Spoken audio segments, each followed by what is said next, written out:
हाँ जी, good morning. आज हम मेजर्स ऑफ डिस्पर्शन की रिवीजन स्टार्ट करेंगे। आइए शुरू करते हैं। सबसे पहले डिस्पर्शन का मीनिंग। डिस्पर्शन का मीनिंग होता है वो एवरेज जो डाटे की स्कैटर्डनेस या बिखराव को मेजर करती हो। स्कैटर्डनेस स्प्रेड को मेजर करती हो, वेरिएशन को मेजर करती हो, उसको हम डिस्पर्शन बोलते हैं। डिस्पर्शन को हम लोग एवरेज ऑफ सेकेंड ऑर्डर भी बोलते हैं। इसका रीजन ये होता है कि डिस्पर्शन कंप्यूट करते समय हमें दो बार एवरेज निकालनी पड़ती है। पहली बार एवरेज हम लोग सेंटर वैल्यू निकालने के लिए करते हैं और दूसरी बार एवरेज हम डिस्पर्शन निकालने के लिए यानी कि एवरेज डिस्पर्शन निकालने के लिए करते हैं। क्योंकि दो बार आप एवरेज निकाल लेते हो तो इसे हम एवरेज ऑफ सेकेंड ऑर्डर बोलते हैं। तो मैंने आपको बता दिया मीनिंग का मतलब है कि एक ऐसा मेथड है, एक ऐसी एवरेज है जो किसी भी डाटे के बिखराव को, उसके स्कैटर्डनेस को, उसकी वेरिएशन को मेजर कर देती है। उसी को हम डिस्पर्शन बोलते हैं। अब कहते हैं कि डिस्पर्शन क्यों जरूरी होता है। डिस्पर्शन बहुत एक रेलेवेंट मेजर है स्टैटिस्टिक्स का। डिस्पर्शन हेल्प करता है आपकी सेंटर वैल्यू की रिलायबिलिटी को चेक करने के लिए। आपको मालूम है कि जब आप पूरे डाटे की कलेक्शन कर लेते हो फिर हम उसकी सेंटर वैल्यू निकालते हैं। सेंटर वैल्यू में आप मीन भी निकाल सकते हो, मीडियन, मोड, हार्मोनिक मीन और ज्योमेट्रिक मीन कुछ भी निकाल सकते हो।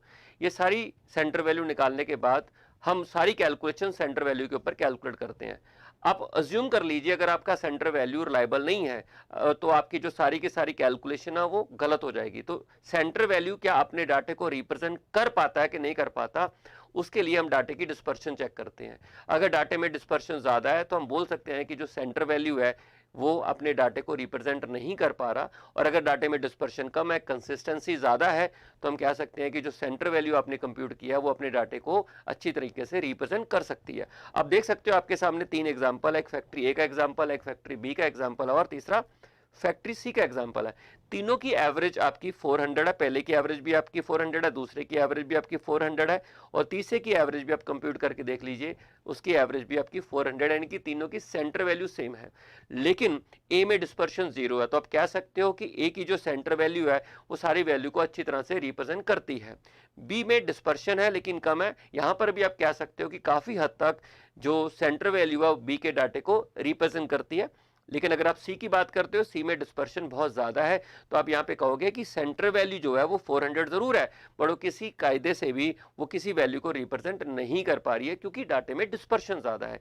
इसलिए डिस्पर्शन का जो योगदान ये होता है कि वो किसी डाटे की रिलायबिलिटी को यानी कि किसी एवरेज की रिलायबिलिटी को चेक करने के काम आता है कि क्या जो एवरेज है, क्या वो सेंटर वैल्यू है, वो पूरे डाटे को जिससे वो कंप्यूट की गई है उसको अच्छी तरह से रिप्रेजेंट करती है कि नहीं करती है।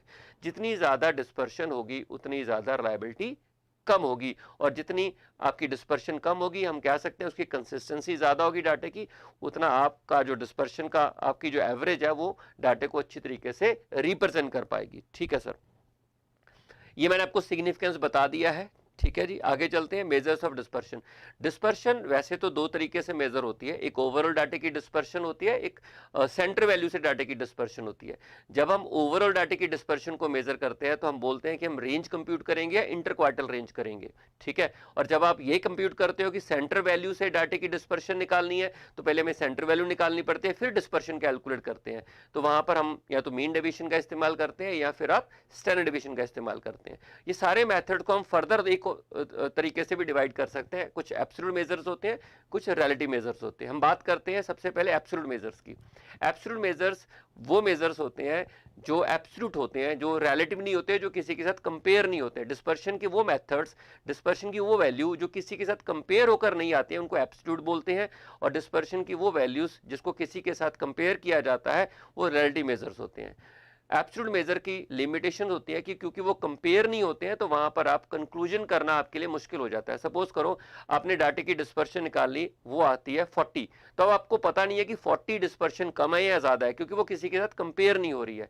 वहीं अगर आप डाटे की डिस्पर्शन को बोलो 40% है तो आपको पता चलेगा कि 40% डाटा अपने मीन वैल्यू से डिस्पर्स कर रहा है। तो रिलेटिव मेजर एक मीनिंगफुल कंक्लूजन दे देते हैं, यहाँ की एब्सोल्यूट मेजर कोई मीनिंगफुल कंक्लूजन नहीं दे पाते। तो हम अक्सर जब भी हम डाटे की डिस्पर्शन को कंपेयर करते हैं हम रिलेटिव मेजर का ही कंप्यूटेशन करते हैं। अब आप डिस्पर्शन का अगर एक और लिमिटेशन देखोगे एब्सोल्यूट मेजर का तो वो ये है कि जब आप एब्सोल्यूट मेजर का इस्तेमाल करते हो वो यूनिट फ्री नहीं होते हैं। मतलब जब आप सपोज करो आपकी क्लास के मार्क्स का डाटा है तो डिस्पर्शन उसकी एब्सोल्यूट मेजर में मार्क्स में ही आएगी। ठीक है। अगर आप देखना चाहो कि वेट की डिस्पर्शन क्या है, तो उसकी जो एब्सोल्यूट मेजर की डिस्पर्शन होगी वो केजी में आएगी। अगर आप हाइट की डिस्पर्शन मेजर करना चाहते हो तो उसकी जो डिस्पर्शन आएगी हाइट की, वो सेंटीमीटर या मीटर में आएगी। तो मतलब जो डाटे का ओरिजिन होता है, जो डाटे जिस यूनिट्स में डाटा एक्सप्रेस होता है, तो एब्सोल्यूट मेजर भी उसी में एक्सप्रेस होता है। रिलेटिव मेजर यूनिट फ्री होता है, वो या तो परसेंटेज में कन्वर्ट हो जाता है या फिर वो पॉइंट्स में कन्वर्ट होने की वजह से यूनिट फ्री हो जाता है। रिलेटिव मेजर के साथ कभी भी यूनिट्स नहीं लगे हुए होते। इसी वजह से जो रिलेटिव मेजर्स होते हैं वो कंपेरेबल होते हैं। सपोज करो आपके पास दो तरीके का डाटा है, एक मीटर में है, दूसरा लीटर में है, तो आप दोनों की डिस्पर्शन देखना चाहते हो कि किसकी डिस्पर्शन ज्यादा है। अब अगर आप एब्सोल्यूट मेजर यूज करोगे तो पहले का डाटा मीटर में आएगा, दूसरे का डिस्पर्शन लीटर में आएगा, तो आप उनको कंपेयर नहीं कर पाओगे। लेकिन अगर आप रिलेटिव में कन्वर्ट करोगे तो आपको पता है कि रिलेटिव मेजर जो होंगे वो यूनिट फ्री होने की वजह से आपस में कंपेरेबल हो जाते हैं। तो मीटर का जो डिस्पर्शन है वो भी परसेंटेज में आएगा, जो लीटर की डिस्पर्शन है वो भी परसेंटेज में आएगी, तो आप कंपेयर करके बता सकते हो किसकी डिस्पर्शन ज्यादा है। तो आई होप आपको एब्सोल्यूट मेजर तो रिलेटिव मेजर का मीनिंग समझ में आ गया होगा। Absolute measures basically depended upon unit होते हैं, वो यूनिट फ्री नहीं होते हैं। और एब्सोल्यूट मेजर हम तभी यूज करते हैं जब हमारे पास डाटा अंडर कंसिडरेशन हो वो सेम यूनिट में मेजरेबल होता है। रिलेटिव मेजर यूनिट फ्री हो जाते हैं, या तो वो परसेंटेज में कन्वर्ट हो जाते हैं या फिर वो पॉइंट्स में कन्वर्ट हो जाते हैं। और रिलेटिव मेजर हम तब इस्तेमाल करते हैं जब हमारे पास अलग अलग डाटे का इस्तेमाल होता है और जिनके यूनिट्स अलग अलग होते हैं और हमें उनको कंपेयर करके डिस्पर्शन निकालनी होती है, तो वैसे वहां पर हमें रिलेटिव मेजर का इस्तेमाल करना होता है। ठीक है, तो आइए देखिए, एब्सोल्यूट मेजर्स और relative measures method of dispersion को दो पार्ट्स में डिवाइड किया गया है, जो एब्सोल्यूट मेजर्स है और रिलेटिव मेजर्स है। ये रेंज और इंटरक्वार्टल रेंज आपके एब्सोल्यूट मेजर्स हैं, और कोफिशिएंट ऑफ रेंज और कोफिशिएंट ऑफ क्वार्टल डेविएशन आपके रिलेटिव मेजर्स हैं। से मीन डेविएशन और स्टैंडर्ड डेविएशन आपके एब्सोल्यूट मेजर्स हैं। Coefficient of mean deviation and coefficient of standard deviation आपके रिलेटिव मेजर्स होते हैं। ठीक है, मैं दोबारा रिपीट कर रहा हूं, चार मेथड्स हैं अगर आप देखो डिस्पर्शन को मेजर करने के। दो मेथड ओवरऑल डाटे की डिस्पर्शन को मेजर करते हैं और दो मेथड एवरेज से डाटे की डिस्पर्शन को मेजर करते हैं। जो ओवरऑल डाटे की डिस्पर्शन को मेजर करते हैं उसमें रेंज आता है एब्सोल्यूट मेजर, और इंटरक्वार्टल रेंज आता है वो भी एब्सोल्यूट मेजर। लेकिन अगर आप रेंज का रिलेटिव निकालना चाहते हो तो कोफिशिएंट ऑफ रेंज है, और इंटरक्वार्टल रेंज का रिलेटिव निकालना चाहते हो तो कोफिशिएंट ऑफ क्वार्टल डेविएशन बोलते हैं। सेम अगर आप एवरेज से डिस्पर्शन को मेजर करना चाहते हो, डाटे की डिस्पर्शन को एवरेज से मेजर करना चाहते हो, सेंटर वैल्यू से मेजर करना चाहते हो, तो उसमें भी आपके पास दो मेथड है। एक आपके पास मीन डेविएशन हो जाएगा, दूसरा स्टैंडर्ड डेविएशन होगा। मीन डेविएशन और स्टैंडर्ड डेविएशन दोनों एब्सोल्यूट मेजर्स हैं, लेकिन अगर आप कोफिशिएंट ऑफ मीन डेविएशन और कोफिशिएंट ऑफ स्टैंडर्ड डेविएशन निकालोगे वो आपके रिलेटिव मेजर बन जाएंगे। ठीक है जी, आइए शुरू करते हैं सबसे पहले रेंज के बारे में। रेंज बेसिकली सबसे कॉमन मेथड है। सबसे पहले हम दो मेथड जिनकी बात करेंगे वो ओवरऑल डाटे की डिस्पर्शन को मेजर करेगा, और फिर बाद में हम सेंटर वैल्यू से डाटे की डिस्पर्शन को मेजर करेंगे। Range most common method dispersion को मेजर करने का। रेंज में हम हाईएस्ट वैल्यू और लोएस्ट वैल्यू को कंपेयर करते हैं। हाईएस्ट वैल्यू और लोएस्ट वैल्यू को कंपेयर करने का मतलब डाटे की डिस्पर्शन सबसे बड़ी वैल्यू डाटे में क्या आती है और सबसे छोटी वैल्यू डाटे में क्या आती है। जब आप उसको कंपेयर करोगे तो आपके पास रेंज आ जाएगी। ये आपको डाटे के बिखराव को इंडिकेट कर देगा कि डाटा कितना बिखरा हुआ है। तो इसलिए इसका अगर आप इंडिविजुअल डिस्क्रीट सीरीज की बात करते हो तो लार्जेस्ट माइनस स्मॉलेस्ट हो जाता है, और अगर आप कंटिन्यूस सीरीज की बात करते हो तो upper class boundary first class की, और lower class boundary first class की, और लास्ट क्लास की अपर क्लास बाउंड्री का डिफरेंस जो आता है वो रेंज आ जाता है। ये दोनों क्या होंगे, एब्सोल्यूट मेजर्स होंगे। लेकिन अगर आप इनको रिलेटिव में कन्वर्ट करना चाहते हो तो इस तरीके से आप उनको रिलेटिव में कन्वर्ट कर सकते हो। ठीक है जी, इससे ये यूनिट फ्री हो जाएगा, ये डिपेंडेंट अपॉन यूनिट हो जाएगा। ठीक है सर। रेंज की प्रॉपर्टीज क्या है। रेंज की सबसे बड़ी प्रॉपर्टी ये है कि independent of origin and independent of scale होता है। एक चीज मैं आपको बता दूं, डिस्पर्शन का कोई भी मेथड होगा, कोई भी, चाहे रेंज हो, चाहे इंटरक्वार्टल रेंज हो, चाहे मीन डेविएशन हो, चाहे आपका स्टैंडर्ड डेविएशन हो, कोई भी मेथड हो डिस्पर्शन का, आंसर ऑलवेज पॉजिटिव होता है। बस इसको आपको दिमाग में रखना है। डिस्पर्शन का जो आंसर होता है वो ऑलवेज ऑलवेज पॉजिटिव आता है। डिस्पर्शन कभी नेगेटिव हो ही नहीं सकता। ठीक है, तो हम रेंज की बात कर रहे थे। रेंज बेसिकली हाईएस्ट वैल्यू और लोएस्ट वैल्यू का कंपैरिजन है। आप डाटे की हाईएस्ट वैल्यू ले लीजिए, लोएस्ट वैल्यू ले लीजिए, उसका डिफरेंस ले लीजिए, तो आपको डाटे की रेंज पता चल जाएगी। ये एब्सोल्यूट मेजर है। अगर आप इसका रिलेटिव मेजर निकालना चाहते हो तो आप इसको largest minus smallest divide by largest plus smallest को डिवाइड कर दीजिए और इनटू 100 से मल्टीप्लाई कर दीजिए, तो आपकी रेंज कॉफिशिएंट में कन्वर्ट हो जाएगी, रिलेटिव मेजर में कन्वर्ट हो जाएगी, जिसको हम कॉफिशिएंट ऑफ रेंज बोलेंगे। हम बात कर रहे थे प्रॉपर्टीज की। प्रॉपर्टीज आपको मालूम है कि डाटा इंडिपेंडेंट ऑफ ओरिजिन भी हो सकता है, और आपको याद होगा डाटे में चेंज करने के जो तरीके हैं वो दो हैं। आप डाटे का ओरिजिन चेंज कर सकते हो, आप डाटे का स्केल चेंज कर सकते हो। मैंने आपको ये बात पहले भी बताई हुई है कि अगर आपके पास डाटा है, अगर आप उसमें कोई उसका ओरिजिन चेंज कर सकते हो तो कैसे ओरिजिन चेंज करोगे? अगर कांस्टेंट वैल्यू डाटे में ऐड कर दी जाए या कांस्टेंट वैल्यू हर वैल्यू में से माइनस कर दी जाए तो हम बोलते हैं कि डाटे का ओरिजिन चेंज हो गया। सिमिलरली अगर आप डाटे की हर वैल्यू में कांस्टेंट वैल्यू मल्टीप्लाई कर दो और हर वैल्यू में से कांस्टेंट वैल्यू माइनस कर दो तो आप बोलोगे डाटे का डिवाइड कर दो तो आप बोलोगे डाटे का स्केल चेंज हो गया। मैं दोबारा रिपीट कर रहा हूं, ओरिजिन कैसे चेंज होता है पूरे डाटे का? अगर आप डाटे की हर वैल्यू में से कांस्टेंट वैल्यू को प्लस कर दो, हर वैल्यू में से कांस्टेंट वैल्यू को माइनस कर दो, तो इसका मतलब आपने डाटे का ओरिजिन चेंज कर लिया। दूसरी तरफ अगर हर वैल्यू में से आप कांस्टेंट वैल्यू को मल्टीप्लाई कर दो और हर वैल्यू को कांस्टेंट वैल्यू से डिवाइड कर दो तो आप कह सकते हो कि आप डाटे का स्केल चेंज कर रहे हो। ठीक है, तो रेंज के ऊपर क्या फर्क पड़ता है इसका? आप डाटे का ओरिजिन चेंज कर दो या डाटे का में कुछ कांस्टेंट वैल्यू प्लस कर दो या कांस्टेंट वैल्यू माइनस कर दो, आपकी रेंज के ऊपर कोई फर्क नहीं पड़ेगा। लेकिन अगर आप डाटे का स्केल चेंज करते हो, यानी कि कांस्टेंट वैल्यू डाटे की हर वैल्यू से मल्टीप्लाई करते हो और कांस्टेंट वैल्यू डाटे की हर वैल्यू में डिवाइड करते हो, तो आपका जो रेंज है उसका भी स्केल चेंज हो जाएगा। जो ओरिजिनल डाटे की रेंज होगी उसका भी स्केल चेंज होगा। सपोज कीजिए आपका एक डाटा जिसकी हाईएस्ट वैल्यू 50 है और लोएस्ट वैल्यू 70 है, तो इसका मतलब डाटे की रेंज आ गई आपकी 20। अब आपने डाटे का स्केल चेंज कर दिया है, तो डाटे में आपने हर वैल्यू को 2 से मल्टीप्लाई कर दिया, तो आप यकीन मान लीजिए आपकी रेंज भी 2 से मल्टीप्लाई हो जाएगी। आप कह सकते हो कि जो डाटा है रेंज है वो इंडिपेंडेंट ऑफ रीजन है, बट उसे इंडिपेंडेंट ऑफ स्केल नहीं बोला जा सकता। स्केल से वो प्रभावित होता है। अगर आप डाटे का स्केल चेंज करोगे तो रेंज का भी स्केल चेंज होगा। ये देखिए यही लिखा हुआ है आपके सामने। ये इंडिकेट करता है कि साइन आपने ऑलवेज पॉजिटिव ही लेना है। ठीक है, दूसरा इंटरप्रिटेशन ऑफ रेंज में आपको ऑलरेडी बता चुका हूं। रेंज जितनी ज्यादा होगी दैट इंडिकेट कि डाटे में डिस्पर्शन बहुत ज्यादा है और मीन या एवरेज की रिलायबिलिटी उतनी कम है। जितनी रेंज कम होगी तो आप कह सकते हो कि डाटे की में कंसिस्टेंसी ज़्यादा है, डाटे में डिस्पर्शन कम है, और उतना ही आपका जो सेंटर वैल्यू हो वो डाटे को रिप्रेजेंट कर पाएगा। मेरिट ऑफ रेंज है कि ये क्वालिटी कंट्रोल में बहुत काम आता है। क्वालिटी कंट्रोल का मतलब होता है कि आपको मालूम होगा कि क्वालिटी कंट्रोल में हमेशा रेंज का इस्तेमाल होता है। लोएस्ट वैल्यू और हाईएस्ट वैल्यू के बीच में आपकी क्वालिटी मेंटेन होती है। तो जब भी आपको क्वालिटी मेंटेन करनी होती है, आपको बताना होता है कि हाईएस्ट वैल्यू कितनी आनी चाहिए इस क्वालिटी की और लोएस्ट वैल्यू कितनी आनी चाहिए, तो हम रेंज का इस्तेमाल करते हैं।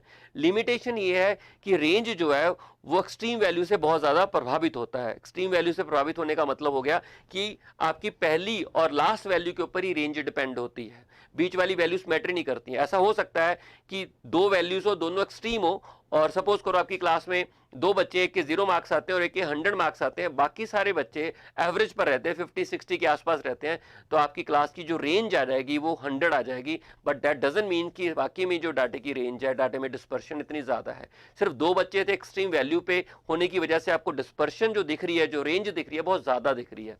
तो रेंज जो है वो एक्सट्रीम वैल्यू से प्रभावित होती है। क्लियर है? कोई भी दो वैल्यू जो एक्सट्रीम वैल्यूज होंगी वो रेंज को प्रभावित करेंगी। इसी वजह से डाटा ओपन एंड डिस्ट्रीब्यूशन में काम नहीं करता। ओपन एंड डिस्ट्रीब्यूशन आपको मालूम होगा, ऐसी डिस्ट्रीब्यूशन जिसकी लोअर लिमिट और ऐसी डिस्ट्रीब्यूशन जिसकी अपर लिमिट, लास्ट क्लास की अपर लिमिट आपको मालूम नहीं होती, तो वहां आप रेंज कंप्यूट नहीं कर पाओगे। तो ओपन एंड डिस्ट्रीब्यूशन में हम कभी भी रेंज का इस्तेमाल नहीं कर पाते हैं, और इसमें सैम्पलिंग फ्लक्चुएशंस भी ज़्यादा होती हैं। सैम्पलिंग फ्लक्चुएशंस का मतलब आपको ऑलरेडी मालूम है कि जब आप एक पॉपुलेशन में कई सारे सैंपल निकालते हो और कई सारे सैंपल्स के जब आप रिजल्ट निकालते हो, अगर वो रिजल्ट सिमिलर जैसे आते हैं तो हम बोलते हैं कि सैम्पलिंग फ्लक्चुएशन कम है। और अगर एक पॉपुलेशन में कई सारे सैंपल निकाले और सैंपल की आपने वैल्यूज़ निकाली तो उसमें वैल्यूज़ में जो डिफरेंस है वो बहुत ज़्यादा आ रहा है, कोई वैल्यू कम आ रही है, कोई वैल्यू ज़्यादा आ रही है, तो आप कह सकते हो उसमें सैम्पलिंग फ्लक्चुएशन ज़्यादा है। तो रेंज जो है वो सैम्पलिंग फ्लक्चुएशन से प्रभावित होती है, उसमें सैम्पलिंग फ्लक्चुएशन होती हैं। अगर आप एक डाटे के सैंपल बदलते रहोगे सेम डाटे के, तो उसमें रेंज में बदलाव आता रहेगा। ठीक है, तो this is all about range. इसके बाद हमारा सेकंड मेथड है क्वार्टाइल डेविएशन। आपको मालूम है, मैंने अभी आपको बताया है कि रेंज की एक लिमिटेशन है कि वो ओपन एंड में काम नहीं कर पाता, एक्सट्रीम वैल्यू से प्रभावित होता है। इसी लिमिटेशन को ओवरकम करने के लिए हम लोग इंटर क्वार्टल, यानी इसको हम क्वार्टल डेविएशन भी बोलते हैं और इंटर क्वार्टल रेंज भी बोलते हैं। ठीक है, इंटर क्वार्टल रेंज हम तब, इसमें हम क्या करते हैं, डाटे का ये वाली वैल्यू और ये वाली वैल्यू कंप्यूट करके हम लोग रेंज निकालते हैं। हम इसको फर्स्ट 25% डाटे को और लास्ट 25% डाटे को इग्नोर कर देते हैं। पहले 25% डाटा ये वाला और ये वाला डाटा आपका इग्नोर कर दिया जाएगा, तो आपकी जो रेंज निकाली जाएगी वो Q1 और Q3 के बीच में निकाली जाएगी। Q1 और Q3 आपको ऑलरेडी निकालने आते हैं, आपने मेजर्स ऑफ सेंट्रल टेंडेंसी पढ़ा हुआ है। तो आप Q1 Q3 को, अगर Q3 माइनस Q1 को डिवाइड करोगे तो आपके पास, इसको बोलेंगे इंटर क्वार्टल रेंज। अगर आप इसको डिवाइड कर दोगे 2 से, इसे बोलेंगे क्वार्टल डेविएशन। तो क्वेश्चन जो भी पूछेगा, अगर आपसे पूछेगा इंटर क्वार्टल रेंज निकाल दो, तो आप बोलोगे Q3 माइनस Q1, वो आपकी इंटर क्वार्टल रेंज है। अगर आपको क्वेश्चन बोलेगा कि क्वार्टल डेविएशन निकाल दीजिए, तो Q3 minus Q1 divide by 2 करोगे तो आपके पास क्वार्टल डेविएशन आ जाएगा। ठीक है, ये जो क्वार्टल डेविएशन है बेसिकली उस लिमिटेशन को ओवरकम कर देता है जो रेंज की लिमिटेशन थी। रेंज की आपकी लिमिटेशन ये है कि रेंज एक्सट्रीम वैल्यू से प्रभावित होता है। Inter quartile range extreme value को इग्नोर कर देता है, पहले 25% डाटे को इग्नोर कर देता है और लास्ट में 25% डाटे को इग्नोर करता है, सिर्फ मिडल 50% डाटे की वो रेंज कंप्यूट कर लेता है। इसीलिए ओपन एंड डिस्ट्रीब्यूशन में इंटर क्वार्टल रेंज या क्वार्टल डेविएशन बेस्ट मेजर होता है। ठीक है, इसको निकालने का तरीका ये है। इंटर क्वार्टल रेंज, मैंने बोला इंटर क्वार्टल रेंज अगर आपको निकालनी हो तो आप कह सकते हो Q3 माइनस Q1, और अगर आपको क्वार्टल डेविएशन निकालना है तो Q3 minus Q1 divide by 2, और अगर आपको रियलिटी मेजर निकालना है तो Q3 minus Q1 divide bye Q3 plus Q1, ये रियलिटी में कन्वर्ट हो जाएगा, ये एब्सोल्यूट मेजर है आपका। ठीक है, प्रॉपर्टीज आप देखिए, सबसे पहली प्रॉपर्टी क्या है, it is the best measures in case of open and distribution. मैंने आपको ऑलरेडी बता दिया है कि ओपन एंड डिस्ट्रीब्यूशन में ये बेस्ट मेजर है। रेंज की जो लिमिटेशन थी उसी को ओवरकम करने के लिए हमने ये मेथड डेवलप किया है। दूसरा, सैम्पलिंग फ्लक्चुएशन से ये अफेक्ट होता है, but in comparison to range ये कम होता है। उसके बाद, अगर आपका सिमेट्रिकल डिस्ट्रीब्यूशन है, सिमेट्रिकल डिस्ट्रीब्यूशन ऐसे वाला डिस्ट्रीब्यूशन होता है, सिमेट्रिकल आपको याद होगा, मैंने क्लासेस में आपको बताया हुआ है, ये सिमेट्रिकल डिस्ट्रीब्यूशन है। अगर ऐसा सिमेट्रिकल डिस्ट्रीब्यूशन है तो ऐसे केस में जो ये वाली कंडीशन पूरी हो जाती है, Q3 plus Q1 divide by 2 median के बराबर होता है। और अगर आपका सिमेट्रिकल डिस्ट्रीब्यूशन नहीं है तो आपका Q3 plus Q1 divide by 2 is not equal to median. फिर उस केस में याद रखना सिमेट्रिकल डिस्ट्रीब्यूशन होना चाहिए। इसके पीछे का लॉजिक मैंने आपको मेन क्लासेस में ऑलरेडी बताया हुआ है कि क्या लॉजिक है सिमेट्रिकल डिस्ट्रीब्यूशन में, Q3 plus Q1 divide by 2 क्यों m के बराबर है। और अगर सिमेट्रिकल डिस्ट्रीब्यूशन नहीं है तो जरूरी नहीं होता कि Q3 plus Q1 divide by 2 median के बराबर हो। ठीक है, इसका मतलब ये होगा कि अगर सिमेट्रिकल डिस्ट्रीब्यूशन है तो Q3 और मीडियन का डिफरेंस और m और Q1 का डिफरेंस बराबर होगा, तो वहीं से ये फॉर्मूला बना हुआ है। लेकिन ऐसा पॉसिबल नहीं है अगर नॉन सिमेट्रिकल डिस्ट्रीब्यूशन है। इसके पीछे का कारण मैं आपको ऑलरेडी समझा चुका हूं, ये पॉइंट बहुत इंपॉर्टेंट है। क्वेश्चन में लिखा होता है कि सिमेट्रिकल डिस्ट्रीब्यूशन है, फिर आप इस कंडीशन को लगा दोगे, या तो Q1 मिसिंग होगा या Q2 मिसिंग, Q3 मिसिंग होगा या मीडियन मिसिंग होगा, तो आप अकॉर्डिंगली मीडियन निकाल सकते हो। लेकिन नॉन सिमेट्रिकल डिस्ट्रीब्यूशन में ये कंडीशन आपकी पूरी नहीं होती, आपको इस बात को याद रखना है। ठीक है, उसके बाद ये वाली प्रॉपर्टी भी वही सेम है, रेंज वाली है, कि आपका जो क्वार्टल डेविएशन या क्वार्टल रेंज है, इंटर क्वार्टल रेंज है, वो चेंज ऑफ ओरिजिन से प्रभावित नहीं होती। अगर आप डाटा का ओरिजिन बदल दोगे, यानी कि कोई कांस्टेंट वैल्यू सारी वैल्यू में प्लस या कोई कांस्टेंट वैल्यू सारी वैल्यू में से माइनस कर दोगे, तो आप कह सकते हो अपने डाटे का ओरिजिन बदल दिया है। तो उसमें आपका जो रेंज है, सॉरी इंटर क्वार्टल रेंज या क्वार्टल डेविएशन के ऊपर कोई असर नहीं होने वाला। लेकिन अगर आप डाटे का स्केल बदलोगे, यानी कि कांस्टेंट वैल्यू या तो सारी वैल्यूज में मल्टीप्लाई कर दोगे या कांस्टेंट वैल्यू सारी वैल्यू से डिवाइड कर दोगे, तो सारी वैल्यू से डिवाइड कर दोगे, तो आप कह सकते हो कि डाटा का स्केल चेंज हो गया। तो आपके इंटर क्वार्टल रेंज का या इंटर क्वार्टल डेविएशन का भी स्केल चेंज हो जाएगा, लेकिन साइन ऑलवेज पॉजिटिव रहेगा, ये मैं आपको बता चुका हूं। ठीक है, एक चीज और याद रखना कि सेमी क्वार्टल रेंज जो होती है ना, is 1/4 of range of symmetrical distribution. यानी कि सिमेट्रिकल डिस्ट्रीब्यूशन की अगर आप रेंज लो, ठीक है, semi quartile range is 1/4 of range of symmetrical distribution. ये आपकी सेमी क्वार्टल रेंज है, is 1/4 of range of symmetrical divide by 4। आप इसको अब यहाँ 4 कर लीजिए, semi quartile range Q3 minus Q1, ये सेमी क्वार्टल रेंज, इसे इंटर क्वार्टल रेंज भी बोलते हैं, ठीक है, और वो 1/4 है of range of symmetrical distribution. ये पॉइंट सिमेट्रिकल डिस्ट्रीब्यूशन में ही पॉसिबल है, ठीक है। अगर आपका सिमेट्रिकल डिस्ट्रीब्यूशन है उसकी रेंज निकाल लीजिए, उसको 4 से डिवाइड कर लीजिए और Q3 माइनस Q1 को 2 से डिवाइड कर लीजिए, आपका जो आंसर आएगा वो सेम आएगा। आप अपनी तरफ से एक एग्जांपल लेके इसको सॉल्व कर सकते हो, मैंने आपको ये समझाया हुआ है, ठीक है सर।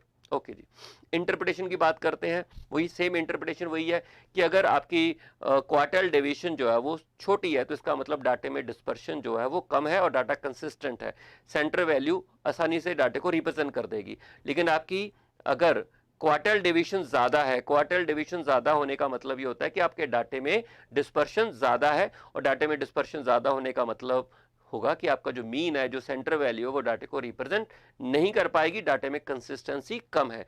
ये बात सिर्फ 50% डिस्ट्रीब्यूशन के लिए ही एप्लीकेबल है, क्योंकि हम लोग रेंज या इंटर क्वार्टल रेंज या क्वार्टल डिवीजन जब आप कंप्यूट करते हो तो मिडिल 50% डाटे की ही कंप्यूट करते हो, ठीक है। उसके बाद मेरिट की बात करते हैं। ओपन एंड में सबसे बेस्ट मेजर होता है डिस्पर्शन का, याद रखना ओपन एंड डिस्ट्रीब्यूशन में जो क्वार्टल डेविएशन है वो बेस्ट मेजर होता है डिस्पर्शन का। डिस्पर्शन के सारे मेथड में से अगर आपको कोई क्वेश्चन आए कि एक्सट्रीम वैल्यू से सबसे ज्यादा प्रभावित कौन होता है, तो वो रेंज होता है। सबसे बिल्कुल प्रभावित नहीं होता, कौन नहीं होता एक्सट्रीम वैल्यू से बिल्कुल प्रभावित? ऑफ कोर्स क्वार्टल डिवीजन बिल्कुल प्रभावित नहीं होता, या आप कह सकते हो इंटर क्वार्टल रेंज बिल्कुल भी प्रभावित नहीं होता। दूसरी बात आप ये भी कह सकते हैं कि ओपन एंड डिस्ट्रीब्यूशन में सबसे बेस्ट मेथड ऑफ डिस्पर्शन क्या है? ओपन एंड डिस्ट्रीब्यूशन में सबसे बेस्ट मेथड ऑफ डिस्पर्शन आपका, मैंने आपको बता दिया, वो आपका इंटर क्वार्टल रेंज या क्वार्टल डिवीजन है, ठीक है। और एक्सट्रीम वैल्यू से प्रभावित नहीं होता, ये मैं आपको ऑलरेडी बता चुका हूं। और it is useful when dispersion of middle 50% of item is calculated. अगर आपको मिडिल 50% डाटे की डिस्पर्शन निकालनी है तो ये मेथड आपके काम का है। ओके सर, लिमिटेशन क्या है क्वार्टल डेविएशन की? देखिए लिमिटेशन बेसिकली वही है कि 50% डाटा तो इग्नोर ही कर दिया, शुरू वाले डाटे का 25 को इग्नोर कर दिया और पीछे वाले डाटे को 25% को इग्नोर कर दिया, मिडिल वाले डाटे की डिस्पर्शन निकाली है, तो आपका 50% डाटा डिस्पर्शन हो गया। और ऑफ कोर्स सैम्पलिंग फ्लक्चुएशन से प्रभावित होता है। सैम्पलिंग फ्लक्चुएशन में आपको ऑलरेडी बता चुका हूं, अगर आप एक डाटे के कई सारे सैंपल ड्रॉ कर लेते हो और उसकी आप डिस्पर्शन मेजर करते हो तो हर सैंपल के जो रिजल्ट्स में फ्लक्चुएशंस आएंगी उसी को हम लोग सैम्पलिंग फ्लक्चुएशन बोलते हैं। और सैम्पलिंग फ्लक्चुएशन से आपकी ये वाली डिस्पर्शन का जो मेथड है ये भी प्रभावित होता है। तो आपको ऑलरेडी मैं सैम्पलिंग फ्लक्चुएशन डिटेल में क्लासेस में समझा चुका हूं, ठीक है। नेक्स्ट चलते हैं मीन डेविएशन पर। अब देखिए हमारे पास दो मेथड्स हम लोगों ने कर लिए हैं, एक रेंज कर लिया है, एक आपका इंटर क्वार्टल रेंज कर लिया, यानी कि क्वार्टल डेविएशन कर लिया। ये रेंज और क्वार्टल डेविएशन जो दोनों मेथड्स हैं ये डाटे की ओवरऑल डिस्पर्शन को मेजर करते हैं। यहाँ हमने मीन कंप्यूट नहीं किया, हमने डाटे की ओवरऑल डिस्पर्शन को चेक किया। रेंज है वो लार्जेस्ट और स्मॉलेस्ट यानी कि पूरे डाटे की डिस्पर्शन को चेक करता है, और जो इंटर क्वार्टल रेंज है वो मिडिल 50% डाटे की डिस्पर्शन को चेक करता है। इन दोनों मेथड में कहीं पर भी हम लोग सेंटर वैल्यू कंप्यूट नहीं करते हैं, यानी कि दोनों मेथड कहीं पर भी सेंटर वैल्यू की डिस्पर्शन को मेजर नहीं कर रहा, ठीक है। आगे के जो मेथड है मीन डेविएशन हो गया या स्टैंडर्ड डेविएशन हो गया, ये दोनों मेथड मीन डेविएशन और स्टैंडर्ड डेविएशन दोनों मेथड सेंटर वैल्यू से डाटा कितना डिस्पर्स हो रहा है उसको मेजर करता है। यहां पर हम लोग पहले सेंटर वैल्यू निकालेंगे और फिर देखेंगे कि वो जो सेंटर वैल्यू है वो कितनी ज्यादा डिस्पर्शन पैदा कर रही है, एवरेज डिस्पर्शन कितनी ज्यादा है, उसकी हर वैल्यू के साथ डिस्पर्शन कंप्यूट किया जाएगा। यानी कि यहां पर हम लोग दो स्टेप्स फॉलो करेंगे, पहले तो हमें सेंटर वैल्यू निकालनी पड़ेगी, फिर हम उस सेंटर वैल्यू की जो डाटा है उसके साथ डिस्पर्शन को कंपेयर करेंगे, मेजर करेंगे और एवरेज डिस्पर्शन कंप्यूट करेंगे। इसमें आपका मीन डेविएशन आ जाता है, दूसरा आपका स्टैंडर्ड डेविएशन आ जाता है। सबसे पहले आपको सेंटर वैल्यू निकालनी पड़ेगी। सेंटर वैल्यू आपका मीन भी हो सकता है, मीडियन भी हो सकता है, मोड भी हो सकता है, हार्मोनिक मीन भी हो सकता है और ज्योमेट्रिक मीन भी हो सकता है। आपको मालूम है सेंटर वैल्यू आपके सिलेबस में 5 है, पांचों में से कोई भी सेंटर वैल्यू हो सकती है। तो पहला स्टेप तो आपको क्या करना है, आपको सेंटर वैल्यू कंप्यूट करनी है। जैसे आपने सेंटर वैल्यू कंप्यूट कर ली, फिर आप एवरेज डिस्पर्शन को मेजर करोगे, हर डाटे को उस सेंटर वैल्यू के साथ कंपेयर करोगे, हर वैल्यू को सेंटर वैल्यू के साथ कंपेयर करोगे और फिर टोटल डिस्पर्शन निकालोगे, फिर हम उसकी एवरेज लेंगे, ठीक है। अब आपको मालूम है कि मीन डेविएशन में हम लोग हमेशा मीडियन का इस्तेमाल करते हैं, क्योंकि मीन डेविएशन मीडियन के केस में बेस्ट आंसर देता है और स्टैंडर्ड डेविएशन मीन के केस में बेस्ट आंसर देता है। ऐसा क्यों, आइए आइए एग्जाम्पल सॉल्व कर लेते हैं इसके मीन डेविएशन के, वहां से आपको क्लियर हो जाएगा। इंडिविजुअल सीरीज में देखिए, आपका इंडिविजुअल सीरीज है,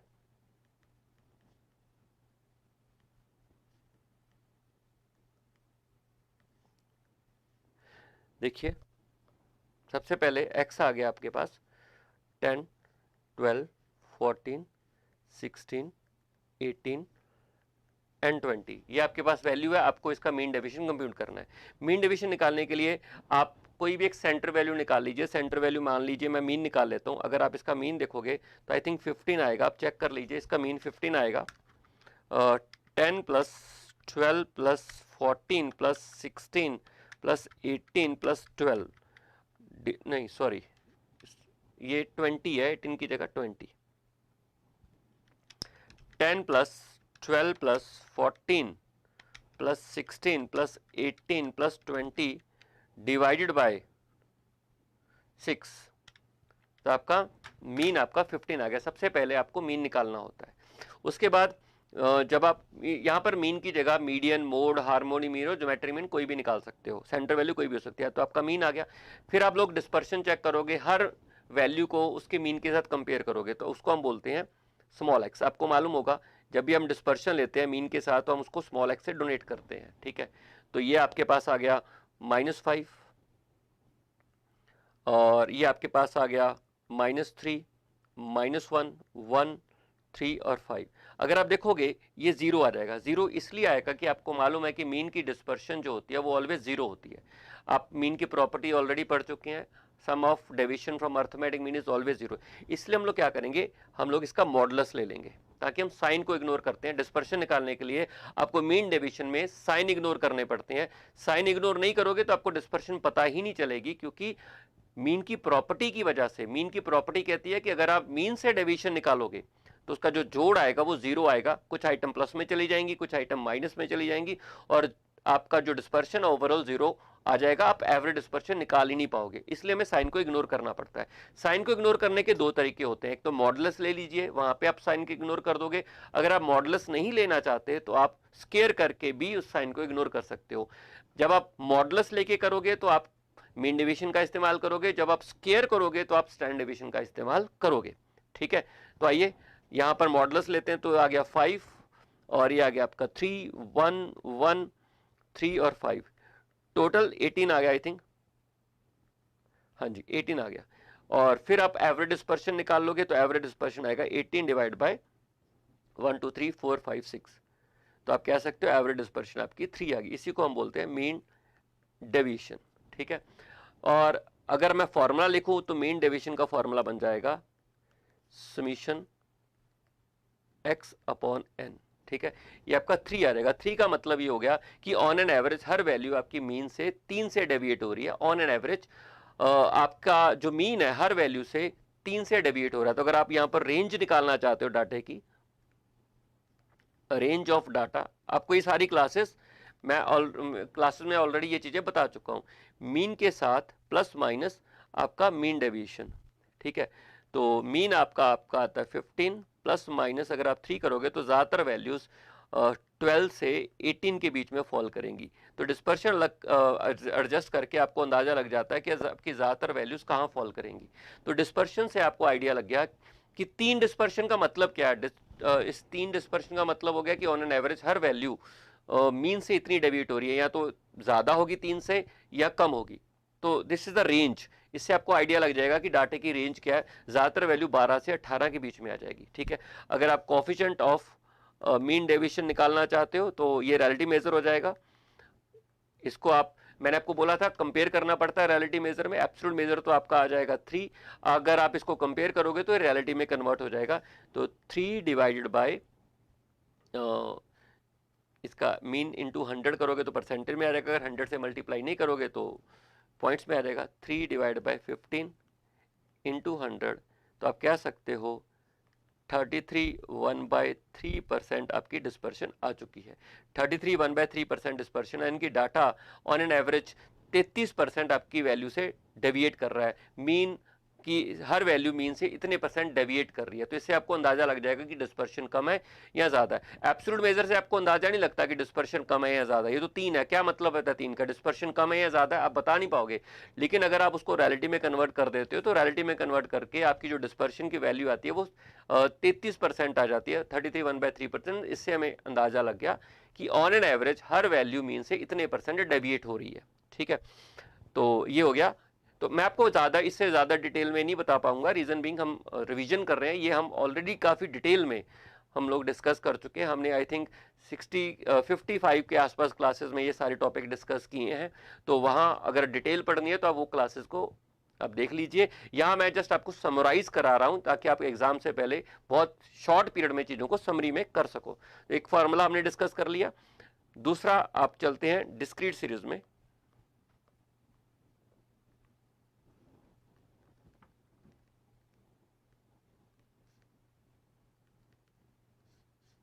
डिस्क्रीट सीरीज में x है 1 2 3 4 एंड 5 और फ्रीक्वेंसी है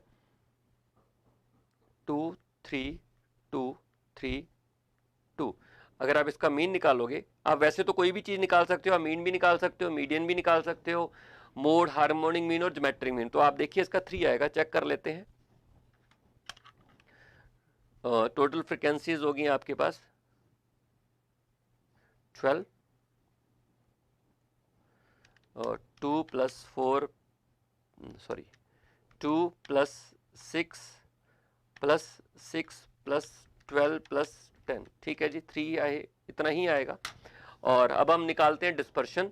हमें 3 को कंपेयर करना हर वैल्यू के साथ, तो हम x लेंगे। आपको मालूम है x को लेना पड़ेगा। ठीक है, अब स्मॉल x लेने का मतलब है कि आप डेविएशन जो ले रहे हो वो मीन से ले रहे हो। तो जब आप इसको माइनस करोगे तो ये आपके पास आ जाएगा -2 -1 0 1 और 2। आपको मालूम है कि अगर आप साइन को इग्नोर नहीं करोगे तो मीन की डिस्पर्शन हमेशा 0 होती है। तो हमें साइन को इग्नोर करने के लिए या तो मॉडुलस लेना पड़ेगा या आप स्केयर करोगे। मॉडुलस हम लोग मीन डेविएशन के केस में लेते हैं और अगर आप स्केयर कर रहे हो तो हम स्टैंडर्ड डेविएशन में लेंगे। तो हम यहाँ पर मॉडुलस लेंगे, ये ले लिया मॉडुलस 2 1 0 1 2। तो आपको फ्रीक्वेंसी से मल्टीप्लाई करना पड़ेगा ताकि हम टोटल डिस्पर्शन निकाल सकें।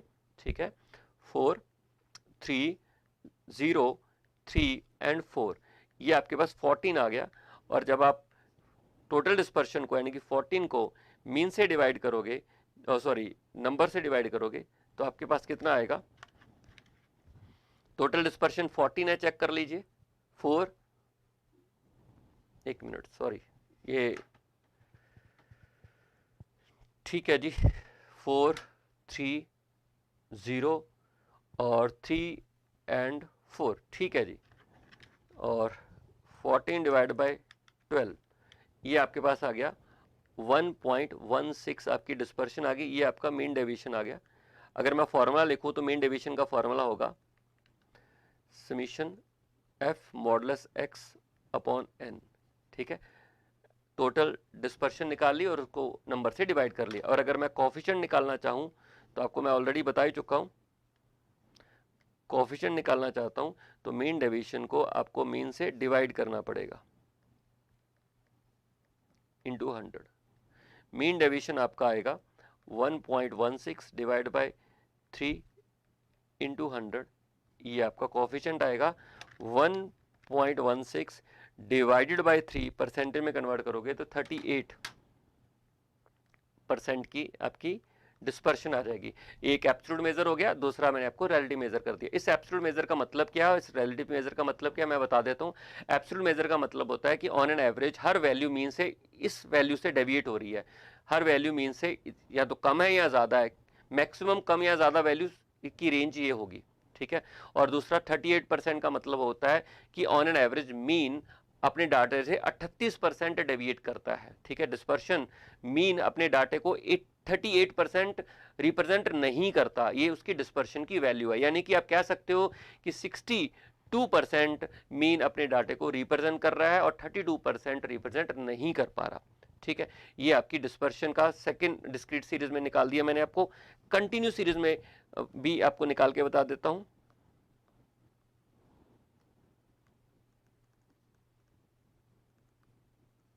कंटिन्यूस सीरीज बहुत सारी होती है, पर मैं आपके सामने एक्सक्लूसिव सीरीज के ऊपर ही कैलकुलेशन करूंगा।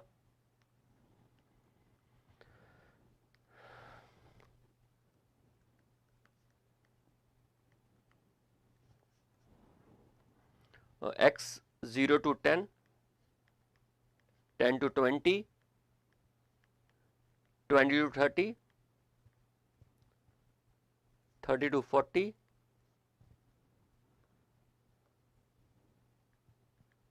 And 40 to 50। फ्रिक्वेंसीज ले लीजिए 1 2 3 2 1। आप पहले मीन निकाल लीजिए। मीन निकालने के लिए आपको मिड वैल्यू निकालनी पड़ेगी। आपको मालूम है 5 15 25 35 एंड 45। तो अगर आप इसका मीन निकालोगे ना, आप चेक कर लेना, इसका मीन आई थिंक 25 आएगा। ठीक है, 25 मीन आ गया। मैंने आपको पहले ही बोला, चाहे मीन निकाल लीजिए, चाहे मीडियन निकाल लीजिए, चाहे आप मोड निकाल लीजिए, आंसर सेम आएगा। ठीक, सॉरी, डिस्पर्शन निकाल सकते हो, आंसर सेम तो नहीं आएगा, आंसर अलग अलग आएगा। आप कोई भी सेंटर वैल्यू निकाल सकते हो। ठीक है, अब फिर हम उस सेंटर वैल्यू से हर एक वैल्यू को कंपेयर करते हैं। तो हमें यहाँ पर क्योंकि मीन से कंपेयर कर रहे हैं तो स्मॉल एक्स लेंगे। ठीक है, और अब देखिए -20, -10, 0, 10 और 20। आप इसको देखोगे तो टोटल डेविएशन का जोड़ आएगा 0, क्योंकि मीन के डेविएशन का जोड़ तो हमेशा 0 होता है। तो साइन को इग्नोर करने के लिए यहाँ पर मॉडुलस लेना पड़ेगा। स्टैंडर्ड डेविएशन में हम स्क्वायर ले लेते हैं। तो ये हो गया 20, 10, 0, 10 एंड 20। तो ये हो गया 60। टोटल डेविएशन निकालने के लिए फ्रीक्वेंसी से मल्टीप्लाई करना पड़ेगा टोटल डिस्पर्शन निकालने के लिए। ठीक है, ये आ गया 20 और ये भी 20 आ जाएगा, आपका 0 हो जाएगा, 20 आ जाएगा, अगेन 20 हो जाएगा। चेक कर लेना प्लीज कैलकुलेशन, 80 आ जाएगा टोटल। ठीक है जी, और फिर आप फॉर्मूला लगाओगे, मीन डेविएशन समीशन, सीधा कर दो 80 डिवाइड बाय कितनी फ्रीक्वेंसीज है, 9 से डिवाइड करोगे तो एवरेज डिस्पर्शन आ गई। देखो यहाँ पे 2 बार एवरेज निकल रही है ना, पहले हम सेंटर वैल्यू निकालते समय एवरेज निकाल रहे हैं, फिर हम डिस्पर्शन निकालते समय भी अब एवरेज निकाल रहे हैं, इसलिए हम इसको एवरेज जो सेकंड ऑर्डर बोलते हैं। 80 डिवाइड बाय 9 करोगे तो 8.88 आ जाएगा। ठीक है, यानी कि आप कह सकते हो कि हर वैल्यू मीन से इस वैल्यू से इतनी वैल्यू से डेविएट हो रही है, या तो हर वैल्यू मीन से इतनी इससे ज्यादा है या कम है। ये मैक्सिमम डिफरेंस है हर वैल्यू का जो मीन से हो सकता है। कम भी हो सकती है वैल्यू मीन से और ज्यादा भी हो सकती है, मैक्सिमम डिफरेंस इतना होगा। ठीक है, तो coefficient is equal to mean deviation को जब आप डिवाइड करोगे किससे, मीन से। आपको बताया था कि रिलेटिव मेजर हम कंपेयर करके निकालते हैं, तो मैंने कंपेयर किया, इनटू 100 से करोगे तो परसेंटेज में आ जाएगा, और अगर आप 100 से नहीं करोगे तो आप नॉर्मल निकाल लोगे। 8.88 डिवाइडेड बाय 25 इंटू 100। ठीक है, तो 8.88 डिवाइडेड बाय 25 परसेंटेज में कन्वर्ट हो गया, ये आपका आ गया 35.52। ठीक है जी, तो इस तरीके से मैंने आपको मीन डेविएशन कंप्यूट करनी बता दी है। फॉर्मूले मैंने आपको, इसका फॉर्मूला मैं लिख देता हूं, अगर आप ये वाला फॉर्मूला देखना चाहो तो summation F x upon F x की जगह आप एम भी यूज कर सकते हो, मिड वैल्यू लिया हमने, अपॉन एन। ठीक है, फॉर्मूला मैंने आपको ऑलरेडी बता दी, यही वाले फॉर्मूले मैंने यहाँ पर यूज किए हैं। अब देखो इंडिविजुअल सीरीज में अगर मीन से लिया है तो ये वाले फॉर्मूले बन जाएंगे, और अगर मीडियन से लिया है तो आप डेविएशन मीडियन से निकाल लीजिए, बात तो एक ही है। ठीक है, फॉर्मूले मैंने आपको समझा दिए। तो डेविएशन आप किसी से भी ले सकते हो, सेंटर वैल्यू से भी ले सकते हो, सेंटर वैल्यू मीन भी हो सकती है, मीडियन भी हो सकती है, मोड भी हो सकती है, हार्मोनिक मीन भी हो सकती है, और ज्योमेट्रिक मीन भी हो सकती है। बाद में हम उसकी एवरेज डिस्पर्शन निकाल लेंगे। सबसे पहले हमने सेंटर वैल्यू को कंप्यूट करना है। सेंटर वैल्यू कंप्यूट करके हर वैल्यू को सेंटर वैल्यू के साथ कंपेयर करके डिस्पर्शन निकालनी है।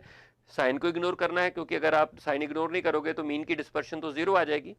साइन इग्नोर करने के लिए मॉडुलस लेना है, तो साइन इग्नोर कर लीजिए, टोटल डिस्पर्शन निकाल लीजिए, फिर आप नंबर से डिवाइड कर लीजिए, आपके पास एवरेज डिस्पर्शन आ जाएगी।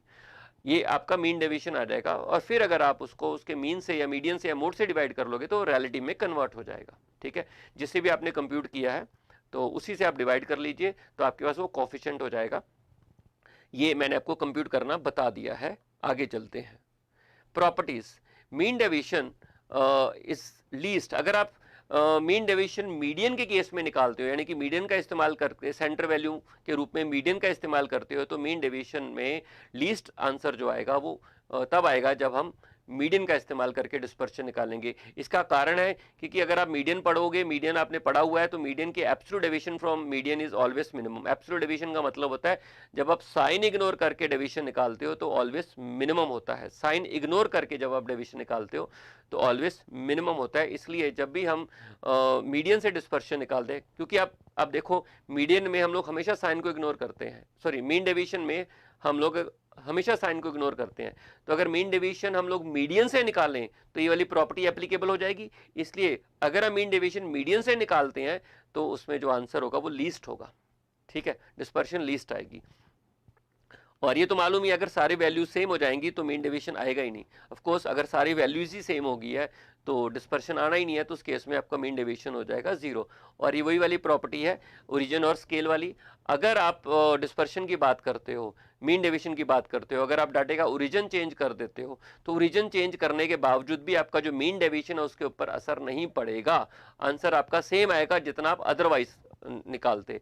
लेकिन अगर आप स्केल चेंज करते हो, स्केल चेंज करने का मतलब होता है कांस्टेंट वैल्यू से मल्टीप्लाई कर दो सारी वैल्यूज को, या कांस्टेंट वैल्यू से डिवाइड कर दो सारी वैल्यूज को, तो आप कह सकते हो कि आपने डाटे का स्केल चेंज कर दिया है। अगर आपने डाटे का स्केल चेंज कर दिया है तो उस केस में हमें स्केल चेंज करने से हम क्या करेंगे, हम लोग मीन डेविएशन का भी स्केल चेंज कर देंगे, साइन हमेशा पॉजिटिव रखेंगे। ये मैंने आपको ऑलरेडी बता दिया है। इंटरप्रिटेशन ऑफ मीन डेविएशन का मतलब है अगर आपकी मीन डेविएशन स्मॉल आई है, इसका मतलब आपके डाटे में डिस्पर्शन कम है और मीन या एवरेज या सेंटर वैल्यू अपने डाटे को अच्छी तरह से रिप्रेजेंट कर पा रहा है। और अगर आपकी मीन डेविएशन हाई आई है, हाई मीन डेविएशन का मतलब होता है कि डाटे में डिस्पर्शन है वो बहुत ज्यादा है, और डाटे में डिस्पर्शन ज्यादा होने का मतलब ये हो जाता है कि आपका डाटा है वो जो मीन है वो पूरे डाटे को रिप्रेजेंट नहीं कर पा रहा। ठीक है, चलिए merits based on all the observation. इससे पहले जो हमने रेंज और इंटर क्वार्टल रेंज या क्वार्टल डेविएशन निकाला है वो सिर्फ 2 वैल्यूज पर बेस्ड होता था। रेंज लार्जेस्ट और स्मॉलेस्ट पर बेस्ड था, और इंटर क्वार्टल रेंज आपका Q1 और Q3 पर बेस्ड था। तो 2 ही वैल्यूज पर बेस्ड था। ये पहली ऐसी एवरेज है जिसपे हम सारी वैल्यूज को कंसीडर करके हम लोग निकाल रहे हैं, सारी वैल्यूज को कंसीडर करके हमने इसे कंप्यूट किया है। तो इसलिए ये based on all the item है। इसकी लिमिटेशन ये है कि हम डिस्पर्शन निकालते समय साइन को इग्नोर करते हैं, और साइन को इग्नोर करने की वजह से हम लोग सारी डेविएशन को पॉजिटिव लेते हैं, इसलिए हम उसकी मैथमेटिकल प्रॉपर्टीज को खत्म कर देते हैं। ये मीन डेविएशन की सबसे बड़ी प्रॉब्लम है कि जब हम डेविएशन निकाल रहे हैं, देखो मीन डेविएशन का पॉजिटिव ये है कि हम लोग सारी वैल्यू को कंसीडर कर रहे हैं। हम लोग सेंटर वैल्यू से डेविएशन निकाल रहे हैं, पहले सेंटर वैल्यू को कंप्यूट कर रहे हैं और फिर हर वैल्यू को सेंटर वैल्यू के साथ कंपेयर करके डेविएशन निकाल रहे हैं। ये पॉजिटिव बात है। लेकिन जब आप सेंटर वैल्यू से डेविएशन कर रहे हो तो साइन इग्नोर कर रहे हो। साइन इग्नोर करने की वजह से, और आप मॉडुलस लेके साइन इग्नोर कर रहे हो। अगर आप स्केयर लेके साइन इग्नोर करोगे तो ठीक है, लेकिन अगर आप मॉडुलस लेके साइन इग्नोर करते हो तो वो आपके लिए खतरनाक हो जाता है। आप उस एवरेज की मैथमेटिकल प्रॉपर्टीज को खत्म कर देते हो। ये लिमिटेशंस है। ठीक है, अब चलते हैं इन्हीं लिमिटेशन को ओवरकम करने के लिए हमारे पास स्टैंडर्ड डेविएशन है। आपको मालूम है स्टैंडर्ड डेविएशन में हम लोग सेम तरीका फॉलो करते हैं जैसे मीन डेविएशन में फॉलो करते हैं, बट यहाँ पर साइन इग्नोर करने के लिए मॉडुलस ना लेके स्केयर करते हैं। मैं आपको करके दिखा देता हूं और फिर हम लोग आगे डिस्कस करेंगे। आइए इंडिविजुअल सीरीज।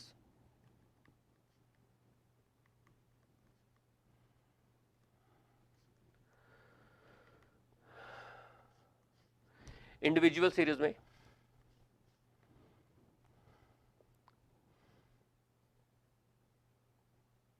x1 3, छोटी सी फिगर ले लेते हैं,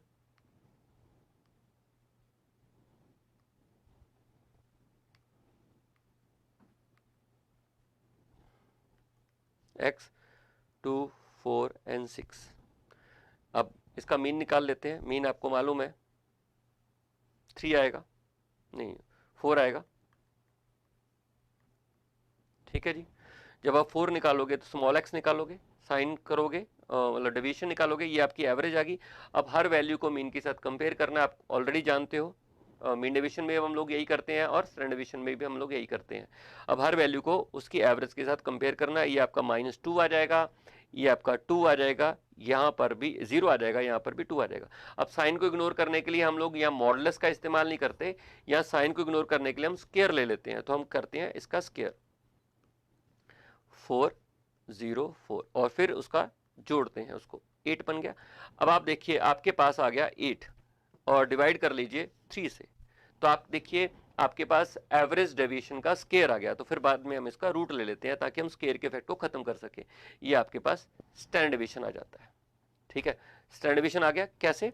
सबसे पहले हम लोगों ने एवरेज निकाल ली जो कि आई 4 और फिर उसको हर वैल्यू के साथ कंपेयर किया।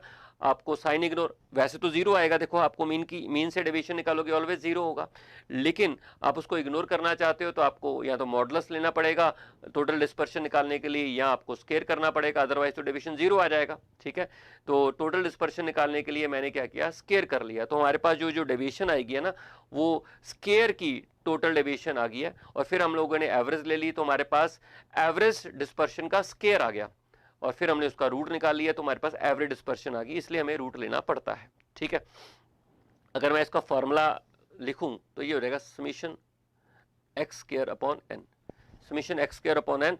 और अगर मैं कोफिशिएंट निकालूं ऑफ स्टैंडर्ड डेविएशन, इसको कोफिशिएंट ऑफ वेरिएशन भी बोलते हैं, याद रखना। ये कोफिशिएंट ऑफ वेरिएशन भी इसी को बोलते हैं और कोफिशिएंट ऑफ स्टैंडर्ड डेविएशन भी इसी को बोला जाता है, एक ही बात है। इसको हम लोग स्टैंडर्ड डेविएशन को कोफिशिएंट निकालते समय आपको मालूम है ऑलरेडी हम लोग डिवाइड करते हैं उसके मीन से, या जो भी आपने सेंटर वैल्यू निकाल रखी होगी, तो इस केस में जो भी आएगा उससे हम डिवाइड करके आपके पास कोफिशिएंट ऑफ स्टैंडर्ड डेविएशन आ जाएगी। इसकी इंटरप्रिटेशन सेम है जो मीन डेविएशन की इंटरप्रिटेशन है। इसमें खास बात यह है कि हम साइन इग्नोर करने के लिए हम लोगों ने यहाँ पर उसका सहारा नहीं लिया, मॉडुलस का सहारा नहीं लिया। हम लोगों ने पहले स्केयर कर लिया और बाद में एवरेज डिस्पर्शन जो आई उसका स्केयर हमारे पास आ गया और फिर हमने रूट निकाल के उस स्केयर के इफेक्ट को खत्म कर दिया। पहले स्केयर ले लिया और बाद में उसके इफेक्ट को खत्म किया है, इसलिए स्टैंडर्ड डेविएशन मीन डेविएशन से सुपीरियर हो जाता है। ठीक है, ये इसका एक मेथड है, इसमें आपको एक वन ऑफ द मेथड है ये आपका। ठीक है, हम चलते हैं नेक्स्ट।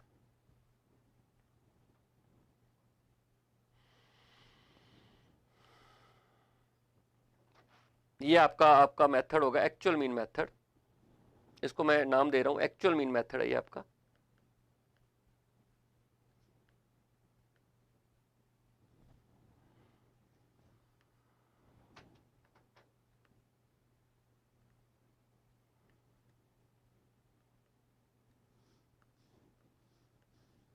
ठीक है जी, इसी क्वेश्चन को हम दूसरे मेथड से करते हैं। स्टैंडर्ड डेविएशन के ना 3 मेथड्स होते हैं, आप किसी भी से भी फॉलो कर सकते हो, नॉर्मल 3 मेथड्स होते हैं। दूसरा होता है अज्यूम मीन मेथड।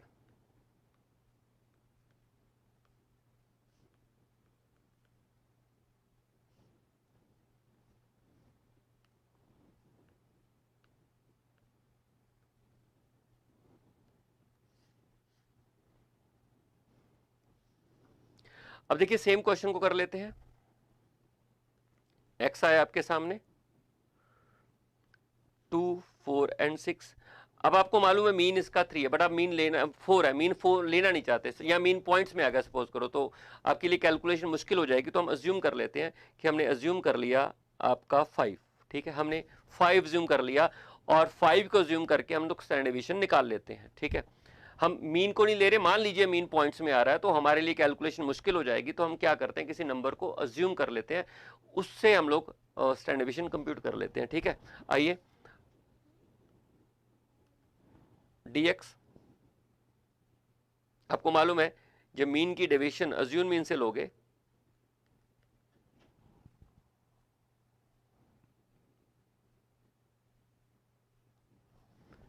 जब मीन की डेविएशन आप अज्यूम मीन से लोगे तो आपको मालूम है कि वो आपका dx आएगा। अगर आप मीन की डेविएशन मीन से लेते हो तो उसको स्मॉल x से रिप्रेजेंट करते हैं। अगर आप मीन की डेविएशन अज्यूम मीन से लेते हो, अज्यूम मीन से डेविएशन लेते हो तो हम उसको dx बोलते हैं। दोबारा रिपीट कर रहा हूँ, बड़ा x वेरिएबल को रिप्रेजेंट करता है। अगर आप deviation from arithmetic mean represent करना चाहते हो तो हम उसको स्मॉल x से रिप्रेजेंट करते हैं। अगर आप deviation from any other number, any other assume number आप निकालना चाहते हो, कोई भी नंबर अज्यूम करके फिर डेविएशन निकालना चाहते हो तो हम उसको dx बोलते हैं। आपको ऑलरेडी ये बात मालूम है। तो dx निकालेंगे आप -3 -1 इट्स 1, ठीक है। अब इसको स्केयर करना पड़ता है, आपको मालूम है स्केयर करना है, हालांकि यहाँ स्केयर करने की जरूरत नहीं होती है, लेकिन क्योंकि हमें अल्टीमेट डिस्पर्शन तो मीन की ही निकालनी है तो स्केयर तो करना ही पड़ेगा। 9 1 1, ठीक है, ये आपके पास आ गया 11, ठीक है। फिर हम क्या करेंगे, 11 को डिवाइड कर लेते हैं कितने से, 3 से। अब जब 11 को 3 से डिवाइड करोगे और बाद में इसका रूट लोगे तो ये आपका मीन की डिवीजन नहीं आएगी, ये जो डिवीजन आ गई आपकी अज्यूम मीन की आ गई है, जो कि गलत है। हमें तो डिवीजन मीन की निकालनी थी, हमें मीन से डिवीजन निकालनी है, ना कोई अपनी मर्जी के नंबर से डिवीजन थोड़ा ना निकालनी है। तो हम क्या करेंगे, यहां पर अज्यूम मीन और मीन के डिफरेंस को एडजस्ट करके उसका स्केयर कर देंगे, ठीक है। तो आंसर आपका सेम आएगा 11/3। आप बताइए मीन का जो डिफरेंस है, मीन है आपका 5 और सॉरी अज्यूम मीन 5 है 4, इसके डिफरेंस को आप एडजस्ट करोगे तो आपके पास देखिए कितना आएगा, 11/3 माइनस 1 का स्केयर आएगा तो 1 ही आएगा।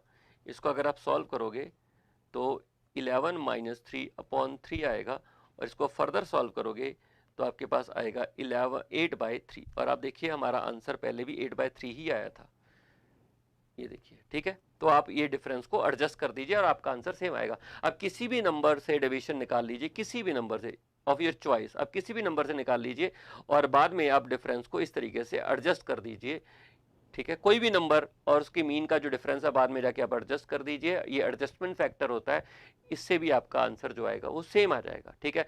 जरूरी नहीं होता कि आप स्टार्टिंग मीन से कर लीजिए, एंड का जो आंसर है मीन से ही आएगा डिस्पर्शन, अगर आप एंड में जाके एडजस्टमेंट फैक्टर कर लोगे। ये हम मेथड तब फॉलो करते हैं जब हमारा मीन वगैरह जो है वो पॉइंट्स वगैरह में आ जाता है और हमें लगता है कि हमारे लिए जो कैलकुलेशन है वो मुश्किल हो जाएगी, ठीक है।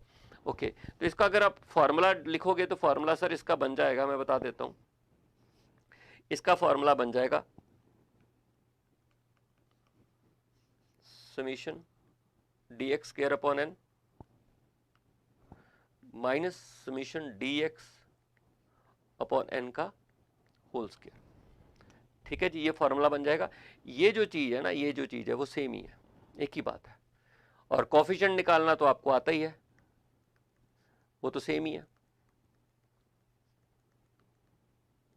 तो आप पहले मेथड से फॉलो कर लीजिए, सेकंड मेथड से फॉलो कर लीजिए, आपका जो आंसर है वो सेम आएगा।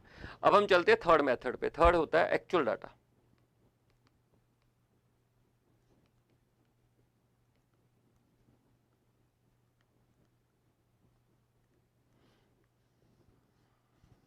एक्चुअल डाटा मेथड देखिए, एक्स आपका है, वही सेम एग्जांपल ले रहा हूं मैं, 246। एक्चुअल आपका जो एग्जांपल ले लिया मैंने 246, मैंने आपको यहाँ पर ना तो मीन निकालने को बोला है ना कुछ अज्यूम करने को बोला है। मैं यहाँ पर सीधा इसका स्केयर कर लूंगा, 4 16 और 36, इसका टोटल कर लूंगा, ये आपके पास आ जाएगा 56। चेक कर लो, 56 आएगा। अब आप देखिए मैं जब इसका मीन डिवीजन निकालूंगा, सॉरी स्टैंडर्ड डिवीजन निकालूंगा तो मेरे को मालूम है 56 डिवाइड बाय 3 आएगा। अब मैंने डिवीजन तो माइनस नहीं की, तो मैं क्या करूंगा, बाद में जो मीन आएगा इसका ना वो बाद में माइनस कर दूंगा, पहले नहीं माइनस करूंगा, पहले नॉर्मली सॉल्व कर लूंगा और मीन बाद में जाके माइनस करूंगा।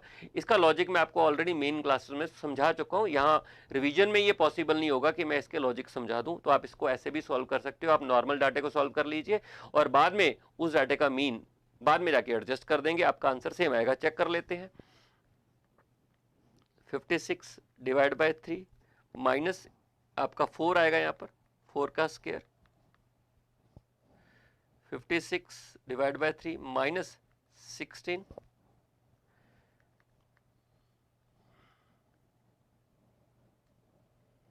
56 डिवाइड बाय 3 माइनस 48,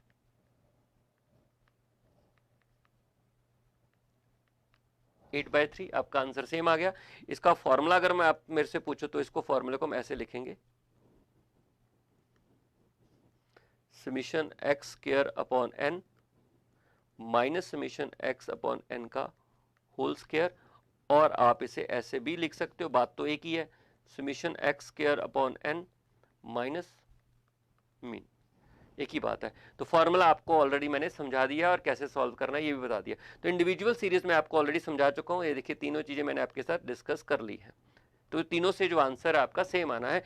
ये फॉर्मूला बहुत कॉमन और बहुत अच्छा फॉर्मूला है, ज़्यादातर क्वेश्चन में आपके जो पेपर में अगर क्वेश्चन आएगा तो यही फॉर्मूले का इस्तेमाल आपको ज़्यादा करना है, ठीक है। फिर चलते हैं डिस्क्रीट सीरीज के में कैलकुलेशन करते हैं हम लोग।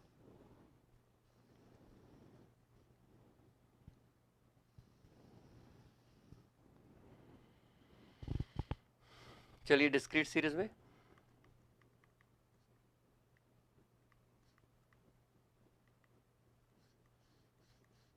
ठीक है, सबसे पहले actual mean method.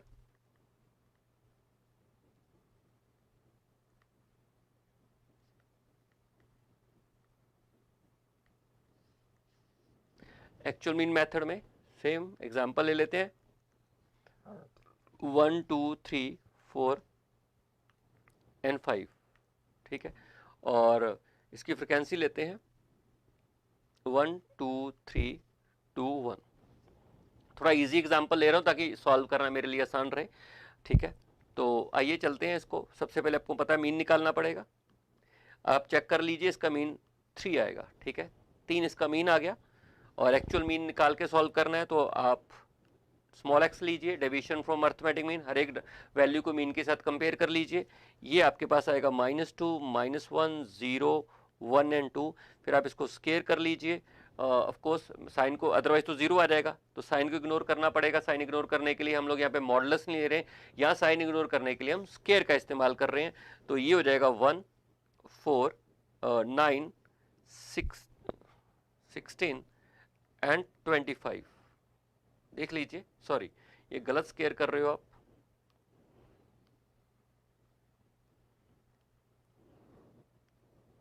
One 4 9 4 and 1। Then हम टोटल डिस्पर्शन का स्केयर निकालने के लिए हम लोग फ्रिक्वेंसी से मल्टीप्लाई करेंगे, एफ से। आइए, ये आएगा 1, ये आएगा 8,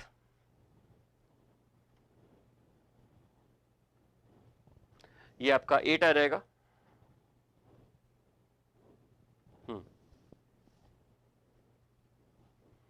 ये 8 आ जाएगा आपका, और ये 27 आ जाएगा आपका, और फिर आ जाएगा ये 8 और ये आएगा आपका 1, ठीक है।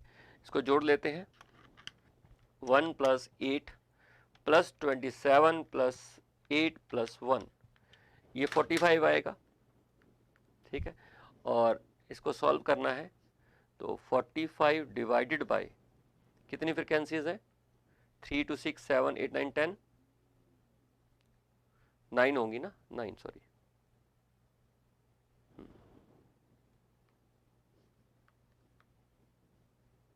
√5।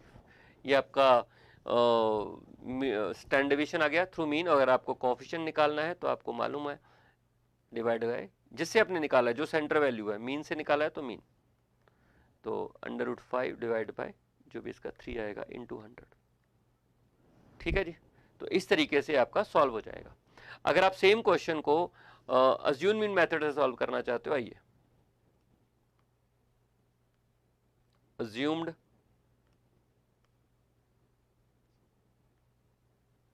मीन मेथड,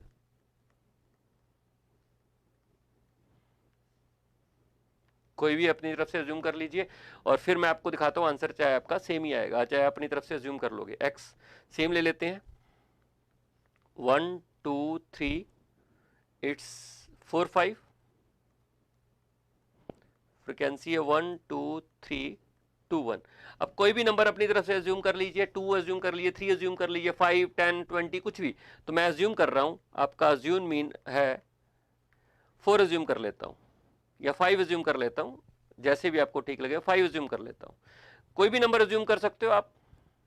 तो आप 5 लेके हम लोग स्टैंडर्ड डेविएशन निकालते हैं और बाद में फॉर्मूले में एडजस्टमेंट फैक्टर एडजस्ट कर देंगे, तो आपका आंसर जो आएगा ऑटोमेटिकली मीन से डिस्पर्शन आपकी आ जाएगी। अज्यूम मीन आपकी 5 आ गई, तो आपको मालूम है जब आप deviation from any other number other than mean निकालते हो हम उसको dx बोलते हैं, ठीक है। ये आएगा आपके पास -4 -3 इस -2 -1 0। इसका स्केयर करना पड़ेगा, आप यू ऑलरेडी नो, ठीक है। 16 9 4 1 एंड 0। फिर आपको टोटल डिस्पर्शन निकालनी पड़ेगी। टोटल डिस्पर्शन का स्केयर निकालने के लिए फ्रिक्वेंसी से मल्टीप्लाई करना पड़ेगा, f dx का स्केयर। ये आपका 16 आएगा, ये आपका 18 आएगा और ये आपका 12 आएगा, 2 आएगा एंड 0 आएगा। इसको आप जोड़ोगे और फ्रिक्वेंसीज को भी जोड़ लीजिए, फ्रिक्वेंसीज 9 आएगी और ये आपके पास आ जाएगा 16 plus 18 plus 12 plus 2 is equal to 48 आ जाएगा आपके पास ये, दिस इज 48, ठीक है। और फिर आप डिस्पर्शन निकालोगे, 48 डिवाइड बाय 9। अब आपको मालूम है ये जो डिस्पर्शन आएगी, ये स्टैंडर्ड डेविएशन आएगा, ये मीन से नहीं आ रहा, तो आप क्या करोगे यहाँ पर अज्यूम मीन और मीन का जो डिफरेंस है वो एडजस्ट, उसके डिफरेंस के स्केयर को आप एडजस्ट कर दोगे। तो ये आएगा आपके पास 48 डिवाइडेड बाय 9 माइनस मीन आपका आया 5 और सॉरी अज्यूम मीन 5 है और मीन आपका 3 था, ठीक है। तो आप किसी को भी यहाँ पे लिख दीजिए क्योंकि अल्टीमेटली तो स्केयर करना ही है। 48 डिवाइडेड बाय 9 माइनस 4 आ जाएगा यहाँ पर, 4 का स्केयर 8 करोगे आप, 4 आएगा, ठीक है जी। और ये आपके पास आ जाएगा 48 माइनस 36 डिवाइड बाय 9। कुछ गड़बड़ लग रही है मेरे को यहाँ पर, चेक कर लो एक बार।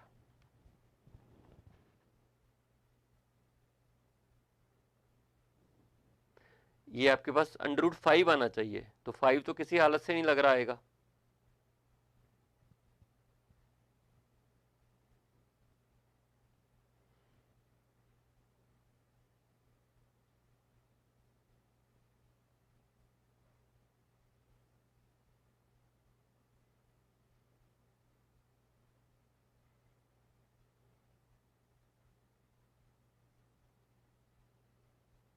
चेक कर लीजिए एक बार।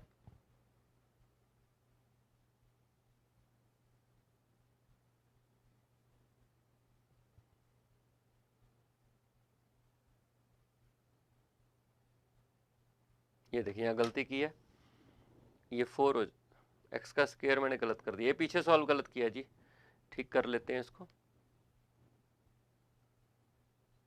फॉर्मूला तो सही है, ये दोबारा लिख देता हूँ, हमारी पीछे मिस्टेक हो गई, इसको ठीक कर लीजिए।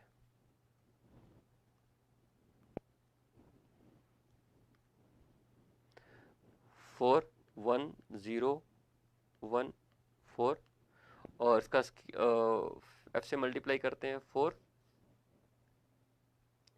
2 0 2 एंड 4, ये आपके पास आएगा 12 डिवाइडेड बाय 5, ठीक है जी, ये आ जाएगा। और कोफिशिएंट आपको मालूम ही है,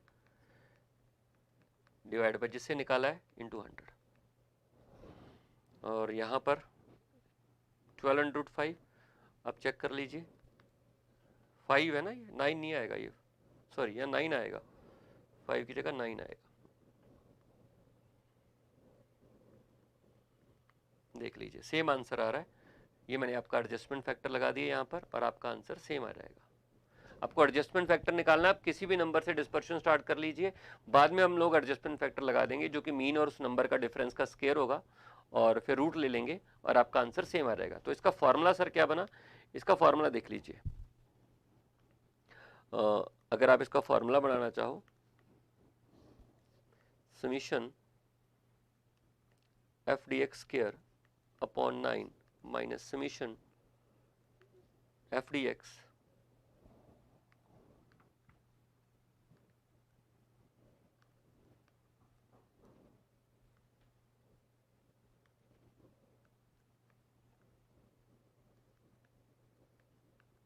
लो जी, आपका आंसर सेम आएगा, ठीक है।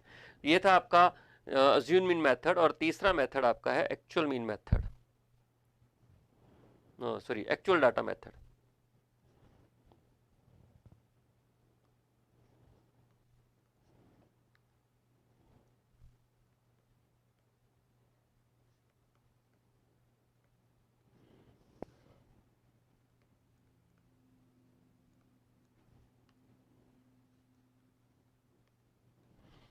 एक्चुअल डाटा मेथड,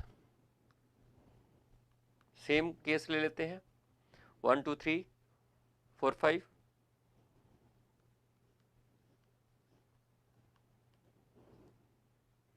फ्रीक्वेंसी ले रहे हैं 1 2 3 2 1।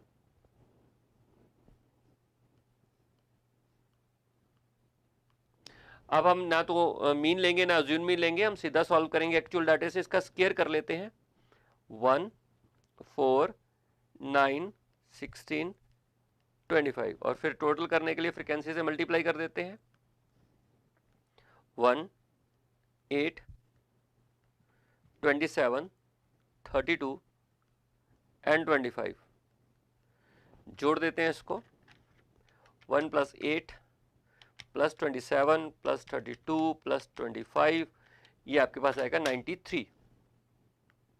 ठीक है, और फिर हम लोग निकाल लेंगे इसको 93 डिवाइड बाय 9 माइनस मीन का स्क्वायर, ये बाद में कर देंगे। 93 - 9 और इसका जो मीन आया था आई थिंक 3 आएगा, 3 का स्क्वायर, मीन बाद में एडजस्ट कर देंगे।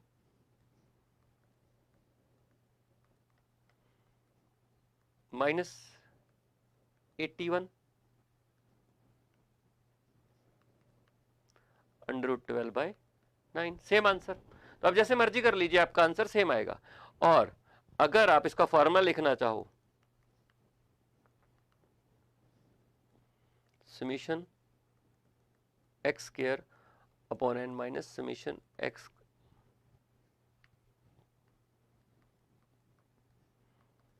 यानी कि summation x square upon n minus mean, ये एक ही आंसर आएगा। आप तीनों मेथड को सॉल्व मैंने आपको करा दिया है, आप जिस मर्जी मेथड का इस्तेमाल कर लीजिए, ये भी आपका आंसर सेम आएगा।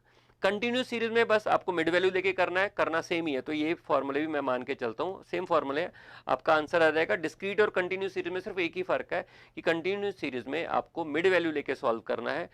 आप क्लास इंटरवल को मिड वैल्यू में कन्वर्ट कर लीजिए, वो डिस्क्रीट सीरीज बन जाएगी, और डिस्क्रीट सीरीज को जैसे डिस्क्रीट सीरीज है सॉल्व करते हैं वैसे आप सॉल्व कर लीजिए। चाहे आप एक्चुअल मेथड से सॉल्व कर लीजिए, चाहे आप अज्यूम मेथड से यूज कर लीजिए, चाहे आप एक्चुअल मीन से यूज कर लीजिए, आपका आंसर सेम आएगा। बट आप देखिए, मीन का फॉर्मूला तो आपको ऑलरेडी आता है, अगर आप एक्चुअल डाटा का इस्तेमाल करते हो तो मीन बाद में एडजस्ट कर देंगे, और अगर आप अज्यूम मीन से डिस्पर्शन निकाल रहे हो, स्टैंडर्ड डेविएशन निकाल रहे हो, तो आप बाद में डिफरेंस जो आपने अज्यूम मीन लिया है और जो आपका एक्चुअल मीन है उसका डिफरेंस आपको बाद में एडजस्ट करना पड़ेगा, आपको बाद में एडजस्टमेंट फैक्टर लगाना पड़ेगा। ठीक है, और फिर मैं आपको बता रहा हूँ ये वाला मेथड जो होता है वो सबसे कॉमन है, एग्जाम में आप सबसे ज्यादा ये वाला मेथड फॉलो करते हो। याद रखना, अगर बड़ा वेरिएबल दिया हुआ है तो वो वेरिएबल है, अगर स्मॉल एक्स स्मॉल वाई या स्मॉल जेड दिया हुआ है वो डिस्पर्शन फ्रॉम मीन है, और अगर d x d y and d z दिया हुआ है वो डिस्पर्शन फ्रॉम डेविएशन फ्रॉम, कह सकते हो आप डेविएशन फ्रॉम अज्यूम मीन है, जो आपने अज्यूम किया उससे वो डेविएशन आई है। ठीक है, तो इस तरीके से मैंने आपको फॉर्मूले स्टैंडर्ड डेविएशन के बता दिए हैं। हालांकि ये फॉर्मूले आपको मैंने काफी डिटेल में क्लास में बताए हैं, तो आपके आगे होंगे आपको। इसके अलावा स्टैंडर्ड डेविएशन का कंबाइन स्टैंडर्ड डेविएशन निकालने का फॉर्मूला भी होता है। कंबाइन स्टैंडर्ड डेविएशन का मतलब होता है कि जब आपके पास बहुत बड़ा डाटा हो तो आप उसके छोटे छोटे टुकड़े बना लीजिए, मतलब बहुत लार्ज डाटा है और आप एक ही डाटा के ऊपर पूरी स्टैंडर्ड डेविएशन निकालोगे तो गलती के चांसेस आपके ज़्यादा हो जाएंगे। तो ऐसे केस में हम क्या करेंगे, पूरे बड़े डाटे को बहुत छोटे छोटे हिस्सों में डिवाइड कर दोगे। जब आप छोटे छोटे हिस्सों में डिवाइड करोगे तो हर हिस्से का डिस्पर्शन निकाल लीजिए, स्टैंडर्ड डेविएशन निकाल लीजिए, फिर आप उसे एक फॉर्मूले से कंबाइन कर दीजिए, और जिस फॉर्मूले से आप कंबाइन करोगे वो ये वाला फॉर्मूला होगा, इसको बोलते हैं कंबाइंड स्टैंडर्ड डेविएशन। इसके फॉर्मूले की डेरिवेशन मैं आपको ऑलरेडी क्लास में समझा चुका हूं, आपको ये फॉर्मूला याद रखना है। ठीक है, इसमें n का मतलब n1 का मतलब होता है फर्स्ट। अब देखो यहाँ पर 2 या 3 डाटे के हिस्से बना लीजिए, पूरे डाटे का हिस्सा 3 4 5 जितने भी आपको कन्वीनियंट लगता है आप उतने हिस्से बना दीजिए। और n1 का मतलब होता है फर्स्ट डाटे का नंबर, स्टैंडर्ड डेविएशन 1 का मतलब होता है कि फर्स्ट डाटे की स्टैंडर्ड डेविएशन, और डी का मतलब होता है, D1 का मतलब होता है आपके फर्स्ट डाटे का मीन और ओवरऑल डाटे का कंबाइन मीन का डिफरेंस, और D2 का मतलब होता है सेकंड डाटे का आपका मीन और ओवरऑल डाटे का जो कंबाइन मीन का डिफरेंस, वो आपका D2 होता है। और इसको सॉल्व कर लीजिए, आपके पास आंसर आ जाएगा। मैं आपको यहाँ पे एग्जांपल देता हूँ क्योंकि इसके ऊपर क्वेश्चन आया हुआ है, तो इसलिए मैं आपको ये सॉल्व करा देता हूँ। उन्होंने क्या किया, डाटे को 2 पार्ट्स में डिवाइड कर लिया। एक n1 आपका आ गया 100 और n2 आपका आ गया 150, मीन आ गया आपका मीन 1 50 आ गया और मीन 2 आपका आ गया 60, ठीक है। और स्टैंडर्ड डिवीजन 1 का आ गया आपका 5 और स्टैंडर्ड डिवीजन 2 का आ गया आपको 6। तो आपको निकालना है find the mean, combine mean निकालना है और स्टैंडर्ड डिवीजन कंबाइंड डाटा का निकालना है, ठीक है। तो पहले हम कंबाइन मीन निकाल लेते हैं।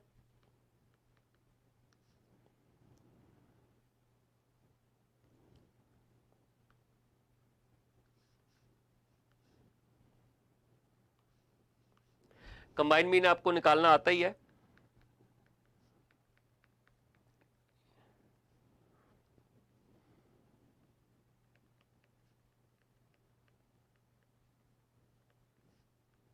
अपॉन n1 प्लस n2, ये आपके पास आ गया 50 इंटू n1 हो गया 100 प्लस, इसका लॉजिक मैं आपको ऑलरेडी समझा चुका हूं,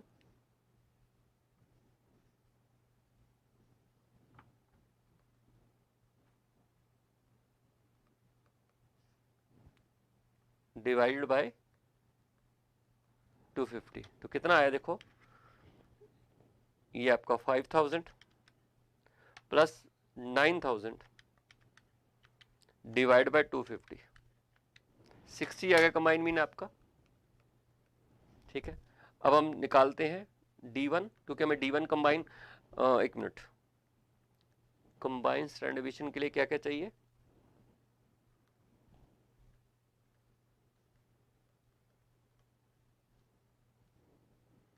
ठीक है।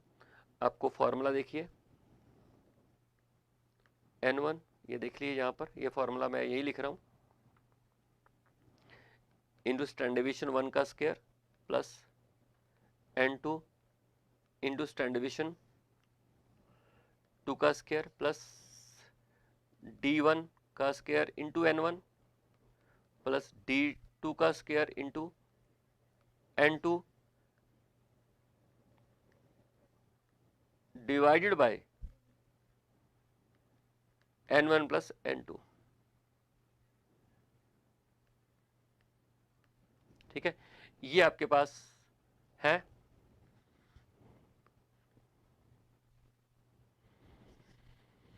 ठीक है। ये सॉल्व करते हैं।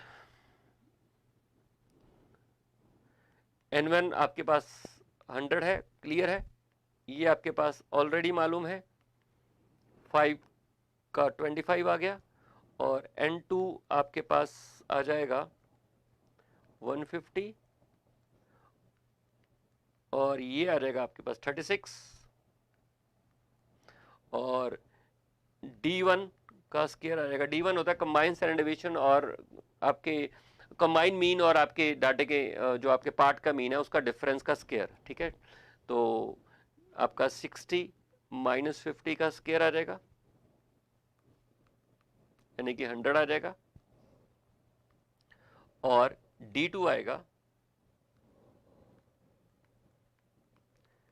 60 माइनस 60, ये 0 आ जाएगा। अब आपको हर वैल्यूज पता लग गई हैं और आप फॉर्मूले पुट कर दीजिए और आप इसको सॉल्व कर लोगे, ठीक है। ये इस तरीके से करना है। चलिए नेक्स्ट हो गया आपका, नेक्स्ट है correcting incorrect value of mean and standard division. कई बार ऐसा होता है कि आप स्टैंडर्ड डिवीजन कंप्यूट करते हो और वहां पे आप कुछ गलत वैल्यू लेके उसको कंप्यूट कर लेते हो। आइए मैं आपको एग्जांपल देता हूं, एग्जांपल से कर लेते हैं। ये एग्जांपल तो नीचे है, इसी को सॉल्व कर लेंगे। तो इस केस में आप ऑलवेज यूज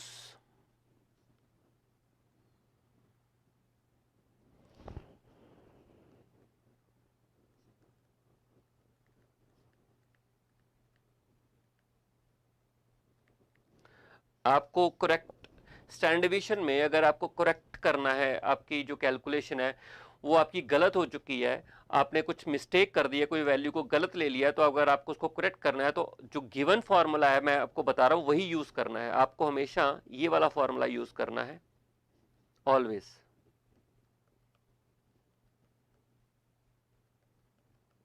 इसके अलावा 3 फॉर्मूले हैं टोटल स्टैंडर्ड डिवीजन कंप्यूट करने के। एक्चुअल मीन वाला होता है, एक अज्यूम मीन वाला होता है, कि एक्चुअल डाटे वाला होता है। आपने हमेशा एक्चुअल डाटे वाला यूज करना है, ऑलवेज ऑलवेज एक्चुअल डाटे वाला यूज करना है, ठीक है, ना तो आप एक्चुअल मीन वाला लेके चलोगे, ना आपने अज्यूम मीन वाला लेके चलना है, क्योंकि उससे आपकी कैलकुलेशन बढ़ जाएगी और आप सॉल्व भी नहीं कर पाओगे। आपने हमेशा ये वाला फॉर्मूला यूज करना है। अगर आपको ऐसा क्वेश्चन आता है कि अगर आपका कैलकुलेशन में गलती हुई है, आपकी कोई मिस्टेक होगी और आपको करेक्ट करना है स्टैंडर्ड डेविएशन, तो आपको ये फॉर्मूला यूज करना है। हम इस क्वेश्चन में इसको डिस्कस कर लेते हैं। A student obtain the mean and standard deviation of 100 observation as 40 and 50। तो मतलब आप देखिए, आपका मीन आ गया, इनकरेक्ट वैल्यूज आई है,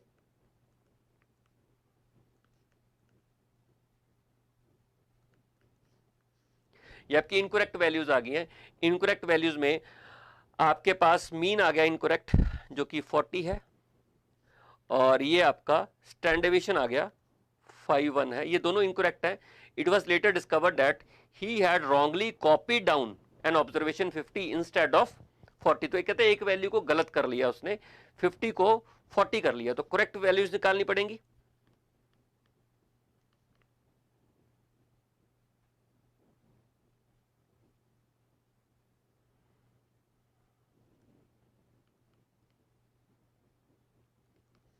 ठीक है, एक वैल्यू आपकी गलत हो गया, उसको आपने 50 ले लिया, हालांकि वो 40 था। तो आप आइए करेक्ट करते हैं। आप पहले मीन करेक्ट करते हैं, calculate the correct mean and standard deviation. आपको मालूम है इनकरेक्ट मीन क्या है?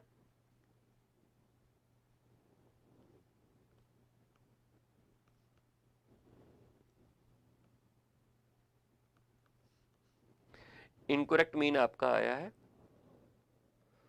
400, नॉट 400, इज 100। और ये आपको मालूम है 100 is equal to summation x upon N होगा। Therefore summation X is equal to 100 into total value कितनी है?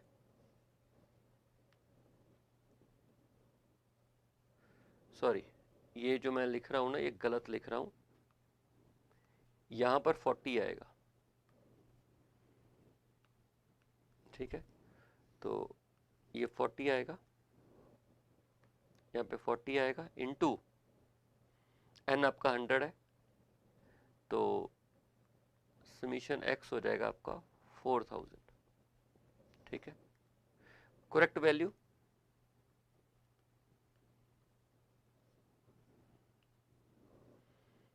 समीशन एक्स को करेक्ट करते हैं पहले तो। ठीक है, इसमें जो गलती है वो हटा देते हैं।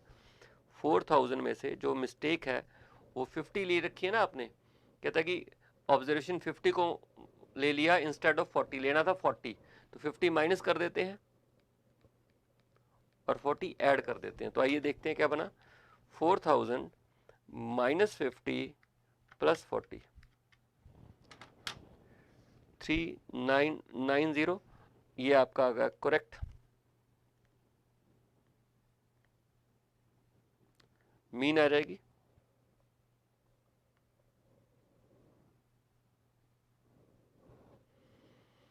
3990 डिवाइड बाय 100, 39.90 आपका करेक्ट मीन आ जाएगा। इसमें आपको कोई प्रॉब्लम नहीं आएगी। ठीक है जी, चलें आगे। अब हम लेते हैं इनकरेक्ट, ये ना 40 है स्टैंडर्ड डेविएशन, जो कि आपके पास आई है 5.1। आपको मालूम है स्टैंडर्ड डेविएशन का फॉर्मूला होता है summation x square upon n minus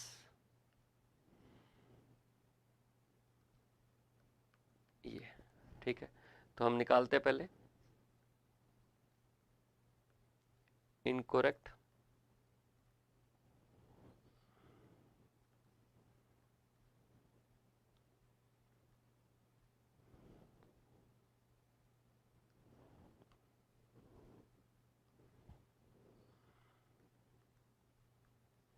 ये कैसे होगा, देखो 5.1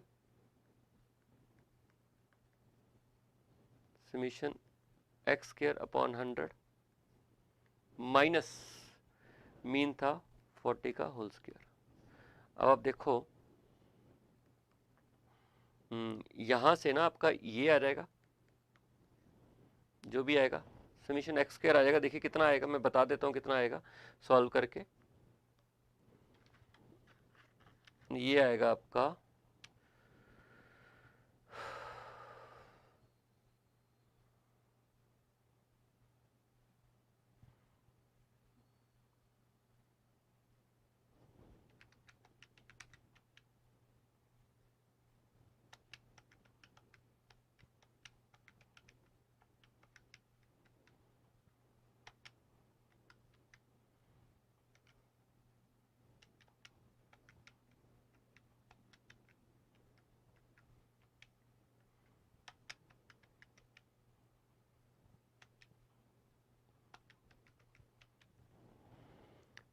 16162,601। चेक कर लेना प्लीज, मेरे को लग रहा है इतना ही आ रहा है। और फिर हम करेक्ट ढूंढेंगे। 162,601 माइनस करेंगे इसमें से 50 का स्क्वायर और इसमें ऐड करेंगे 40 का स्क्वायर। ये होगा 162,601, एक मिनट, 162,601 माइनस करेंगे 2500 प्लस करेंगे 1600। ये आएगा आपका 161,701। और फिर आप करेक्ट स्टैंडर्ड डेविएशन निकालोगे 161,701 divided by 100 minus 39 point, I think 9 था ना, 39.9। ठीक है, इसको सॉल्व कर लीजिए, आपके पास आ जाएगा करेक्ट। तो इस तरीके से आपको करेक्ट स्टैंडर्ड डेविएशन निकालना है। इसमें इस टाइप के क्वेश्चन में समय लग जाता है, तो हमेशा आप पहले बाकी का पेपर सॉल्व कर लीजिए और इस टाइप के क्वेश्चन को आप एंड के लिए पेंडिंग रखिए कि एंड में आपको ये क्वेश्चन सॉल्व करना है, शुरू में आपको ये क्वेश्चन सॉल्व नहीं करना, क्योंकि इसमें आपको टाइम लग जाएगा। ठीक है, लेकिन फॉर्मूला आपको ऑलवेज ये वाला यूज करना है। हमने इस फॉर्मूले की चर्चा मेन क्लासेस में ऑलरेडी काफी डिटेल में डिस्कशन की है। तो इस तरीके से हमने अभी तक स्टैंडर्ड डेविएशन का काफ़ी कुछ पढ़ लिया। अब चलते, कैलकुलेशन वाला पार्ट मेन हो गया है। आपको स्टैंडर्ड डेविएशन के तीनों फॉर्मूले आते हैं। ठीक है, एक्चुअल मीन वाला आता है, आपको अज्यूम मीन वाला आता है, आपको एक्चुअल डाटे वाला आता है। फिर आपने स्टैंडर्ड डेविएशन का कंबाइंड स्टैंडर्ड डेविएशन में निकाल लिया और फिर आपने करेक्ट इनकरेक्ट को सॉल्व करना भी सीख लिया। आइए अब हम प्रॉपर्टीज के ऊपर बात करते हैं। ये sum of square of division of item from arithmetic mean is minimum, that's why standard deviation is computed from arithmetic mean। arithmetic, अब सवाल आता है कि स्टैंडर्ड डेविएशन हमेशा अर्थमेटिक मीन से क्यों निकाली जाती है, क्योंकि आपको याद होगा अर्थमेटिक मीन की एक प्रॉपर्टी होती है, वो होती है कि sum of square of deviation from arithmetic mean is always minimum, कि अगर आप डेविएशन का स्क्वायर करोगे तो अर्थमेटिक मीन से अगर आप डेविएशन निकालोगे उसका जोड़ हमेशा मिनिमम आता है। ये प्रॉपर्टी हमने अर्थमेटिक मीन में पढ़ी थी, इसलिए हम लोग स्टैंडर्ड डेविएशन जो है ऑलवेज अर्थमेटिक मीन से निकालते हैं। और हम लोग कोशिश करते हैं कि जो मीन डेविएशन है वो मीडियन से निकाल लें और जो स्टैंडर्ड डेविएशन है वो मीन से निकाली जाए। ये बात मैंने आपको सेंट्रल रिडंडेंसी के चैप्टर में भी काफ़ी डिटेल में बात बताई है। दूसरा, अगर आपके पास n नेचुरल नंबर है, वो कहीं से भी स्टार्ट हो रहे हैं, कहीं से भी 1 से स्टार्ट हो रहे हो तो भी, वो 20 से स्टार्ट हो रहे हो तो 21 से स्टार्ट हो रहे हो, 59 से स्टार्ट हो रहे हो, लगातार n नेचुरल नंबर है, तो उसकी स्टैंडर्ड डेविएशन निकालने के लिए आपके पास एक शॉर्टकट फॉर्मूला है, वो ये वाला है। ठीक है, ये वाला शॉर्टकट फॉर्मूला आपको याद रखना है। n नेचुरल नंबर कहीं से भी स्टार्ट हो सकते हैं, वो 101 से स्टार्ट हो सकते हैं, 101, 102, 103, 104, 105, 106, 107 ऐसे हो सकते हैं, वो कहीं से भी उनका ओरिजिन स्टार्ट हो सकता है। ये नहीं होता कि आप 1 से स्टार्ट करोगे तो ही ये फॉर्मूला अप्लाई करेगा। 7 से स्टार्ट कर लो, 8 से स्टार्ट करो, 20 से स्टार्ट करो, 25 से स्टार्ट करो, 35 से स्टार्ट कर लो, कोई फर्क नहीं पड़ने वाला, आपका जो आंसर है वो सेम आएगा। ठीक है, तो इसलिए अगर आपके पास n नेचुरल नंबर है, स्टार्ट फ्रॉम एनीवेयर। ठीक है, आप देख लीजिए, मान लीजिए आपका 21 से स्टार्ट हो रहा है, 21, 22, 23, 24, 25, 21, 22, 23, 24, 25, 5 हो गए ना, 5 n नेचुरल नंबर है, स्टार्टिंग कहीं से भी हो रही है, 5 है, तो n की जगह 5 लीजिए और सॉल्व कर लीजिए, आपका सीधा स्टैंडर्ड डेविएशन आ जाएगा, आपको घबराने की जरूरत नहीं है। नेक्स्ट, अगर आपके वैल्यूज सारी सेम है, कांस्टेंट है, अगर आपके पास डाटा है जो उसकी सारी वैल्यू सेम है तो उसमें डिस्पर्शन आपकी जीरो आएगी, ये आप ऑलरेडी जानते हो। अगर all the values are constant तो डिस्पर्शन आपकी ऑलवेज जीरो आती है। नेक्स्ट, स्टैंडर्ड डिवीजन जो है ऑलवेज, स्टैंडर्ड डिवीजन जो है आपका, एक मिनट,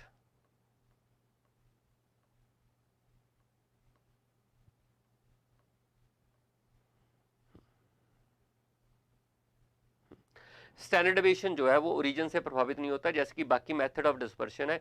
कोई भी मेथड अभी तक हमने पढ़ा, 4 ही मेथड थे, चाहे आपने रेंज पढ़ा हो, चाहे आपने इंटर क्वार्टल रेंज पढ़ा हो यानी कि क्वार्टल डेविएशन, चाहे आपने मीन डेविएशन पढ़ा हो, और अब आप स्टैंडर्ड डेविएशन पढ़ रहे हैं। चारों के चारों मेथड कभी भी ओरिजिन चेंज होने से प्रभावित नहीं हो रहे। ओरिजिन अगर आप चेंज कर दोगे तब भी आपका आंसर सेम है, ठीक है। ओरिजिन चेंज होने से वो प्रभावित बिल्कुल नहीं हो रहे हैं, स्केल चेंज होने से वो प्रभावित होंगे। अगर आप डाटा का स्केल चेंज करोगे तो आपके रेंज का, इंटर क्वार्टल रेंज का, आपके मीन डेविएशन का और आपके स्टैंडर्ड डेविएशन का भी स्केल चेंज हो जाएगा। साइन ऑलवेज पॉजिटिव रखना है आपको, ये मैं आपको ऑलरेडी बता चुका हूँ, ठीक है सर। फिर उसके बाद आपको ये प्रॉपर्टी याद रखनी है, ठीक है। Standard deviation, quartile deviation, mean deviation के बीच में ये रिलेशनशिप होता है 10, 12 और 15, यहाँ से ही ये रिलेशनशिप बने हैं। ये मैंने आपको क्लास में ऑलरेडी समझाया हुआ है, इसको आपको याद रखना है। बट ये तभी एप्लीकेबल है अगर आपका सिमेट्रिकल डिस्ट्रीब्यूशन है। अगर आपका सिमेट्रिकल डिस्ट्रीब्यूशन है तो आप ऐसे निकाल सकते हो, देखो आपका क्वार्टल डेविएशन, आपका मीन डेविएशन एंड आपका स्टैंडर्ड डेविएशन अगर सिमेट्रिकल डिस्ट्रीब्यूशन हो उसके ऊपर निकालो तो उनकी वैल्यूज में ये रेशियो आती है। अगर आप इन दोनों को उठा लो, ठीक है, तो आप कह सकते हो quartile deviation upon mean deviation is equal to 10/12। तो आप कह सकते हो जो क्वार्टल डेविएशन है वो मीन डेविएशन का 10/12 है। क्वार्टल डेविएशन मीन डेविएशन का 10/12 है। इस तरीके से 10/12 का मतलब वही आ गया, ठीक है।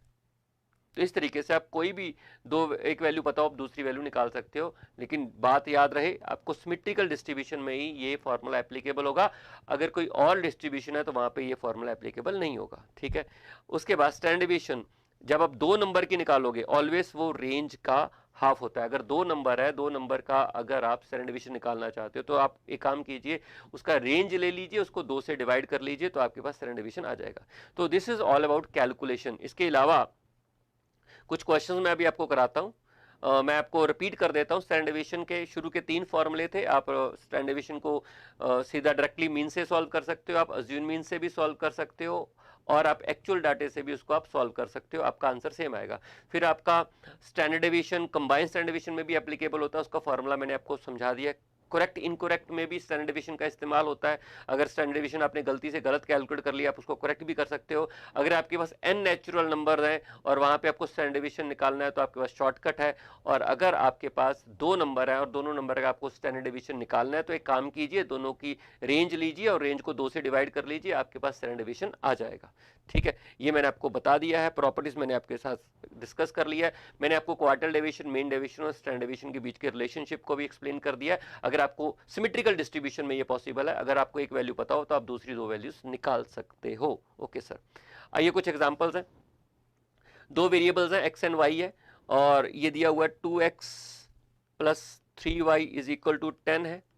आपको स्टैंडर्ड डेविएशन दिया हुआ x का जो कि 15 है, और आपसे पूछा गया स्टैंडर्ड डेविएशन y का क्या है। अब देखिए इसको अगर आप सॉल्व करो यहाँ पर तो y कैसे बना है, देखो y is equal to 10 minus 2x upon 3 तो y जो बना है x से बना हुआ है, x का इन्होंने स्केल चेंज किया और x का ओरिजिन चेंज कर लिया तो इन्होंने बना दिया y। तो इसका मतलब y का स्टैंडर्ड डेविएशन जो होगा वो इससे तो प्रभावित होगा नहीं, स्केल से प्रभावित होगा, सिर्फ 2/3 इंटू 15, ठीक है, इंटू 15, तो ये आएगा 10। यहाँ मॉडुलस लेना होता है, आपको मालूम है, साइन हमेशा इग्नोर करनी है। ये ओरिजिन चेंज हुआ था तो ओरिजिन का तो प्रभाव पड़ेगा नहीं, और सिर्फ स्केल का प्रभाव पड़ेगा, यानी कि मल्टीप्लाई डिवाइड का प्रभाव पड़ता है। साइन हमेशा पॉजिटिव है, तो आप देखिए x का स्टैंडर्ड डेविएशन 15 था, उसका हमने स्केल चेंज कर दिया तो आप देखिए स्टैंडर्ड डेविएशन y का आ गया, ठीक है। बहुत ईजी क्वेश्चन था, ये बहुत कॉमन क्वेश्चन है जो पेपर में आते हैं। नेक्स्ट चलते हैं, अगला 2 वेरिएबल है टू वेरिएबल हैं और x माइनस उनका रिलेशन है, ये 15 है। स्टैंडर्ड डेविएशन x का दिया हुआ है 15 और मीन x का दिया हुआ है, x का जो मीन है वो दिया हुआ है वो है 5। आपको पूछा गया है कोफिशिएंट ऑफ y, ठीक है, ये पूछा है आपसे, पता नहीं आपको, तो आपको पहले निकालना पड़ेगा। इसके लिए आपको मालूम है ना, स्टैंडर्ड डेविएशन ऑफ y निकालना पड़ेगा, स्टैंडर्ड डेविएशन और y का मीन निकालना पड़ेगा।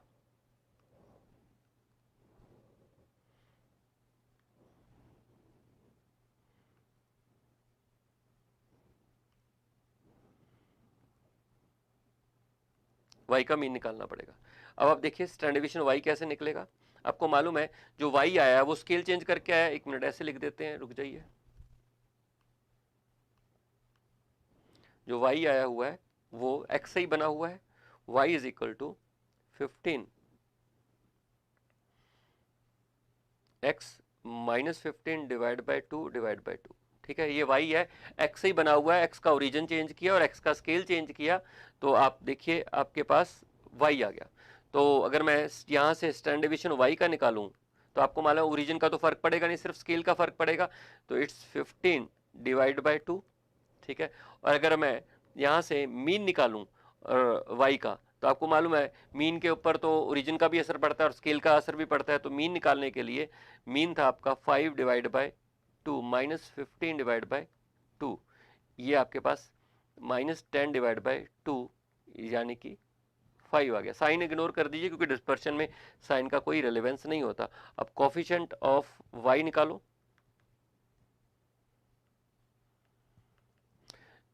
15 by 2 divide by 5, 15 by 2 into 1 by 5, 100, 300 divide by 2 it's 150। Check कर लेना प्लीज कैलकुलेशन, ये आपका इस तरीके से आपको कोफिशिएंट निकालना था y का, वो हमने निकाल लिया है, ठीक है। इसके अलावा मेरिट्स क्या है स्टैंडर्ड डेविएशन की, based on all the observation, मैं आपको ऑलरेडी बता चुका हूं। और यहां पर हम साइन को इग्नोर नहीं करते। आप देखिए मीन डेविएशन और स्टैंडर्ड डेविएशन दोनों सारी ऑब्जर्वेशन को लेके चलते हैं, दोनों सेंटर वैल्यू से डिस्पर्शन को कंप्यूट करते हैं, लेकिन मीन डेविएशन में हम साइन इग्नोर कर देते हैं और यही उसकी सबसे बड़ी लिमिटेशन बन जाती है। यहाँ पे आप साइन इग्नोर नहीं करते और यही इसके लिए सबसे बड़ा पॉजिटिव बन जाता है, ठीक है। और हाँ, एक चीज मैं आपको और बता दूं, जब भी आपको कंपैरिजन करना होता है, अगर क्वेश्चन साइलेंट और बोले कि बताइए किसमें कंसिस्टेंट रिजल्ट किसमें आ रहे हैं, दो डाटा दिया हुआ है और क्वेश्चन आपसे पूछ रहा है कौन सा डाटा मोर कंसिस्टेंट है, ठीक है, तो इसका मतलब क्वेश्चन इनडायरेक्टली आपको डिस्पर्शन मेजर करने को बोल रहा है।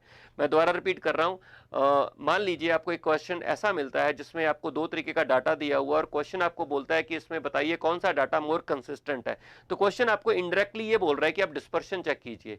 तो डिस्पर्शन में हम हमेशा स्टैंडर्ड डेविएशन कंप्यूट करेंगे जब तक क्वेश्चन स्पेसिफिकली बोलेगा नहीं, और स्टैंडर्ड डेविएशन में भी हम लोग रिलेटिव मेजर इस्तेमाल करेंगे, हमेशा कोफिशिएंट ऑफ वेरिएशन का इस्तेमाल करना है। आप हमेशा इस बात को याद रखिए, ठीक है, ये चीज मैंने आपको यहां पर लिख दी है। लिमिटेशन ऑफ कोर्स, इसको कंप्यूट करना दूसरे मेथडों के मुकाबले में, मेथड के मुकाबले में थोड़ा सा डिफिकल्ट है। वेरिएंस बेसिकली क्या होता है, वेरिएंस कुछ नहीं होता है, it is a square of standard deviation. Exam point of view से यही आपका सफिशिएंट आंसर है। ये इंडिपेंडेंट ऑफ ओरिजिन और स्केल दोनों से, ऑफ कोर्स स्केल से प्रभावित होता है, इंडिपेंडेंट ऑफ ओरिजिन होता है। ये coefficient of variation is independent of origin, scale से प्रभावित होता है, जैसे बाकी मेथड ऑफ डिस्पर्शन स्केल से प्रभावित होते हैं, ये भी स्केल से प्रभावित होता है, ठीक है। ये बेसिकली कुछ नहीं है, स्टैंडर्ड डेविएशन का स्केल है, आप बस इसको पेपर पॉइंट ऑफ व्यू के लिए इतना याद रखिए। ये इसका रिलेटिव मेजर है और इसको हम कोफिशिएंट ऑफ वेरिएशन बोलते हैं, ठीक है सर। हाँ जी, प्रैक्टिस क्वेश्चन करने जा रहे हैं हम लोग। 3 प्रैक्टिस क्वेश्चन मैंने सॉल्व कराने हैं और बाकी आपने खुद करने हैं। Question number 1, arithmetic mean and coefficient of variation दिया हुआ 10। तो कोफिशिएंट ऑफ वेरिएशन में आपके पास है, कोफिशिएंट ऑफ वेरिएशन आपका है 50, जो कि होता है standard deviation of x divide by mean of x into 100 is equal to 50। और दूसरा आपको दिया गया है अर्थमेटिक मीन, जो कि दिया हुआ है 10। आपको निकालना है वेरिएंस। वेरिएंस किसका निकालना है आपको? 15 माइनस 2x का वेरिएंस निकालना है।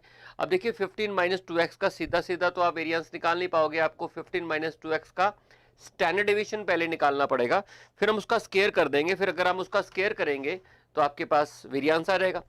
तो इसका स्टैंडर्ड डेविएशन निकालने के लिए आपको x का स्टैंडर्ड डेविएशन निकालना पड़ेगा। तो x का स्टैंडर्ड डेविएशन देखिए कितना आएगा, x इज इक्वल टू, इसको सॉल्व कर देते हैं यहाँ पर, upon 10 into 100 is equal to 50।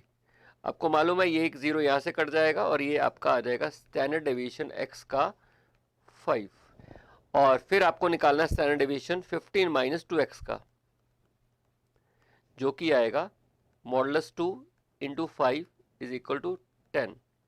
फिर आएगा आपका वेरिएंस 15 माइनस 2x का वेरिएंस, तो आप स्टैंडर्ड डेविएशन का स्क्वायर कर लीजिए जो कि 100 आएगा। तो इस तरीके से आपका पहला क्वेश्चन मैंने आपको सॉल्व करा दिया है। क्वेश्चन नंबर 2 पर चलते हैं। Arithmetic mean and standard deviation of set of 9 items, n आपका है 9, ठीक है। स्टैंडर्ड डेविएशन आपका, सॉरी, अर्थमेटिक मीन आपका 43 है एंड स्टैंडर्ड डेविएशन आपका है 5, ठीक है जी।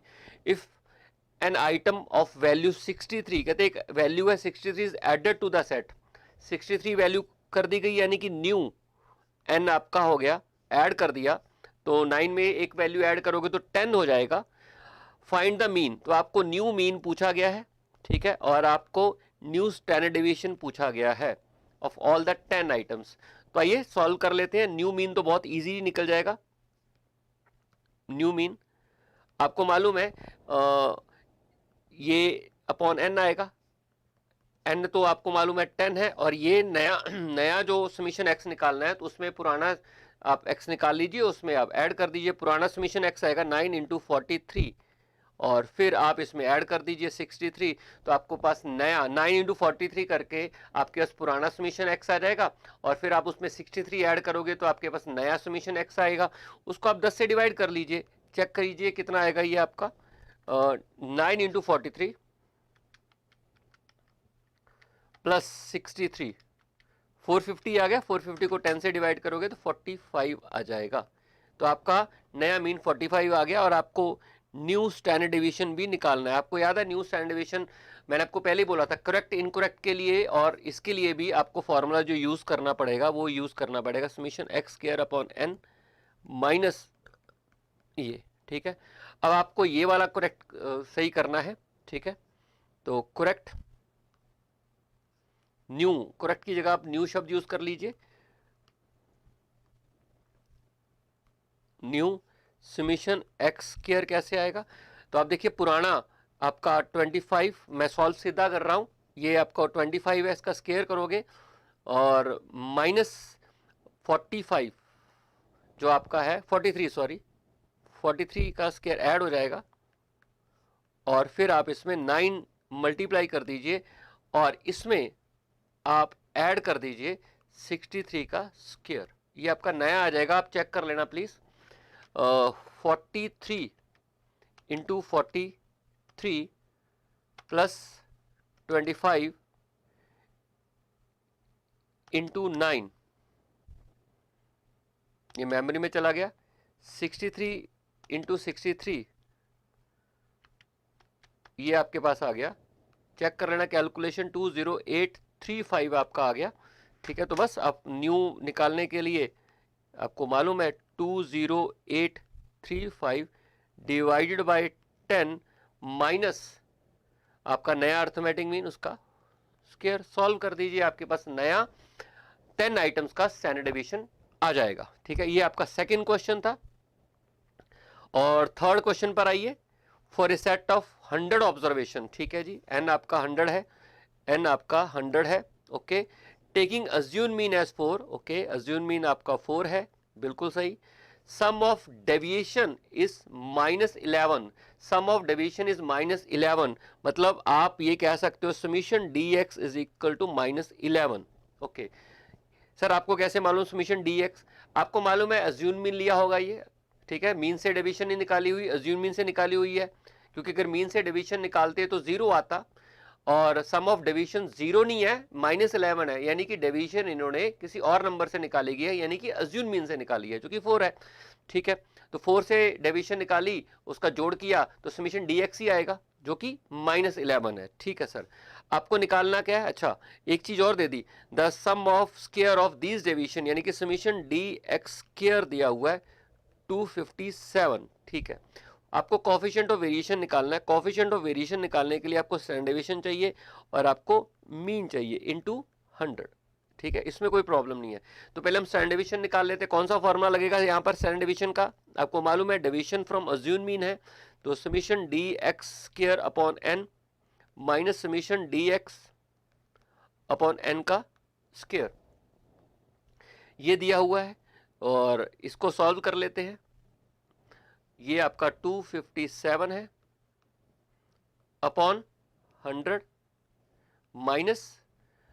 माइनस 11 अपॉन 100 का होल स्क्वायर। आप इसको सॉल्व कर लीजिए, आपके पास ये आ जाएगा और फिर आपको मीन सॉल्व करना है। ठीक है, आपको मालूम है ये जो है ना, ये दिया हुआ है आपके पास। ठीक है, -11 अपॉन 100, एक minute sir,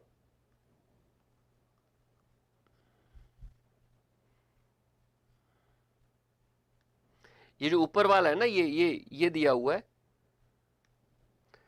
summation d x upon n, आपके पास -11 अपॉन 100 दिया हुआ है। ठीक है जी, आपको मालूम है ये क्या होता है? ये होता है अज्यूम मीन, माइनस में है तो अज्यूम मीन बड़ा होगा, minus mean is equal to -11/100। Assume mean आपको पता है 4 है, minus mean is equal to -11/100। आप इसको सॉल्व कर लीजिए, सॉल्व करके आपके पास मीन की वैल्यू आ जाएगी और फिर आप इसमें पुट कर दीजिए, आपके पास कोफिशिएंट ऑफ वेरिएशन आ जाएगा। ठीक है, तो इस तरीके से मैंने आपको 3 अच्छे क्वेश्चन, जो डिस्पर्शन में सबसे ज्यादा टाइम कंज्यूमिंग क्वेश्चन है डिस्पर्शन के, वो मैंने आपको करा दिए हैं। इसके अलावा मैंने आपको कुछ प्रैक्टिस क्वेश्चन दिए हैं 14, आप इनको जरूर ट्राई कर लीजिए और मेरी तरफ से मैंने आपको कंप्लीट डिस्पर्शन की रिवीजन करा दी है। आप इस लेक्चर को एग्जाम वाले दिन देखोगे तो आपको बहुत हेल्पफुल रहेगा। आज इतना ही, थैंक यू सो मच।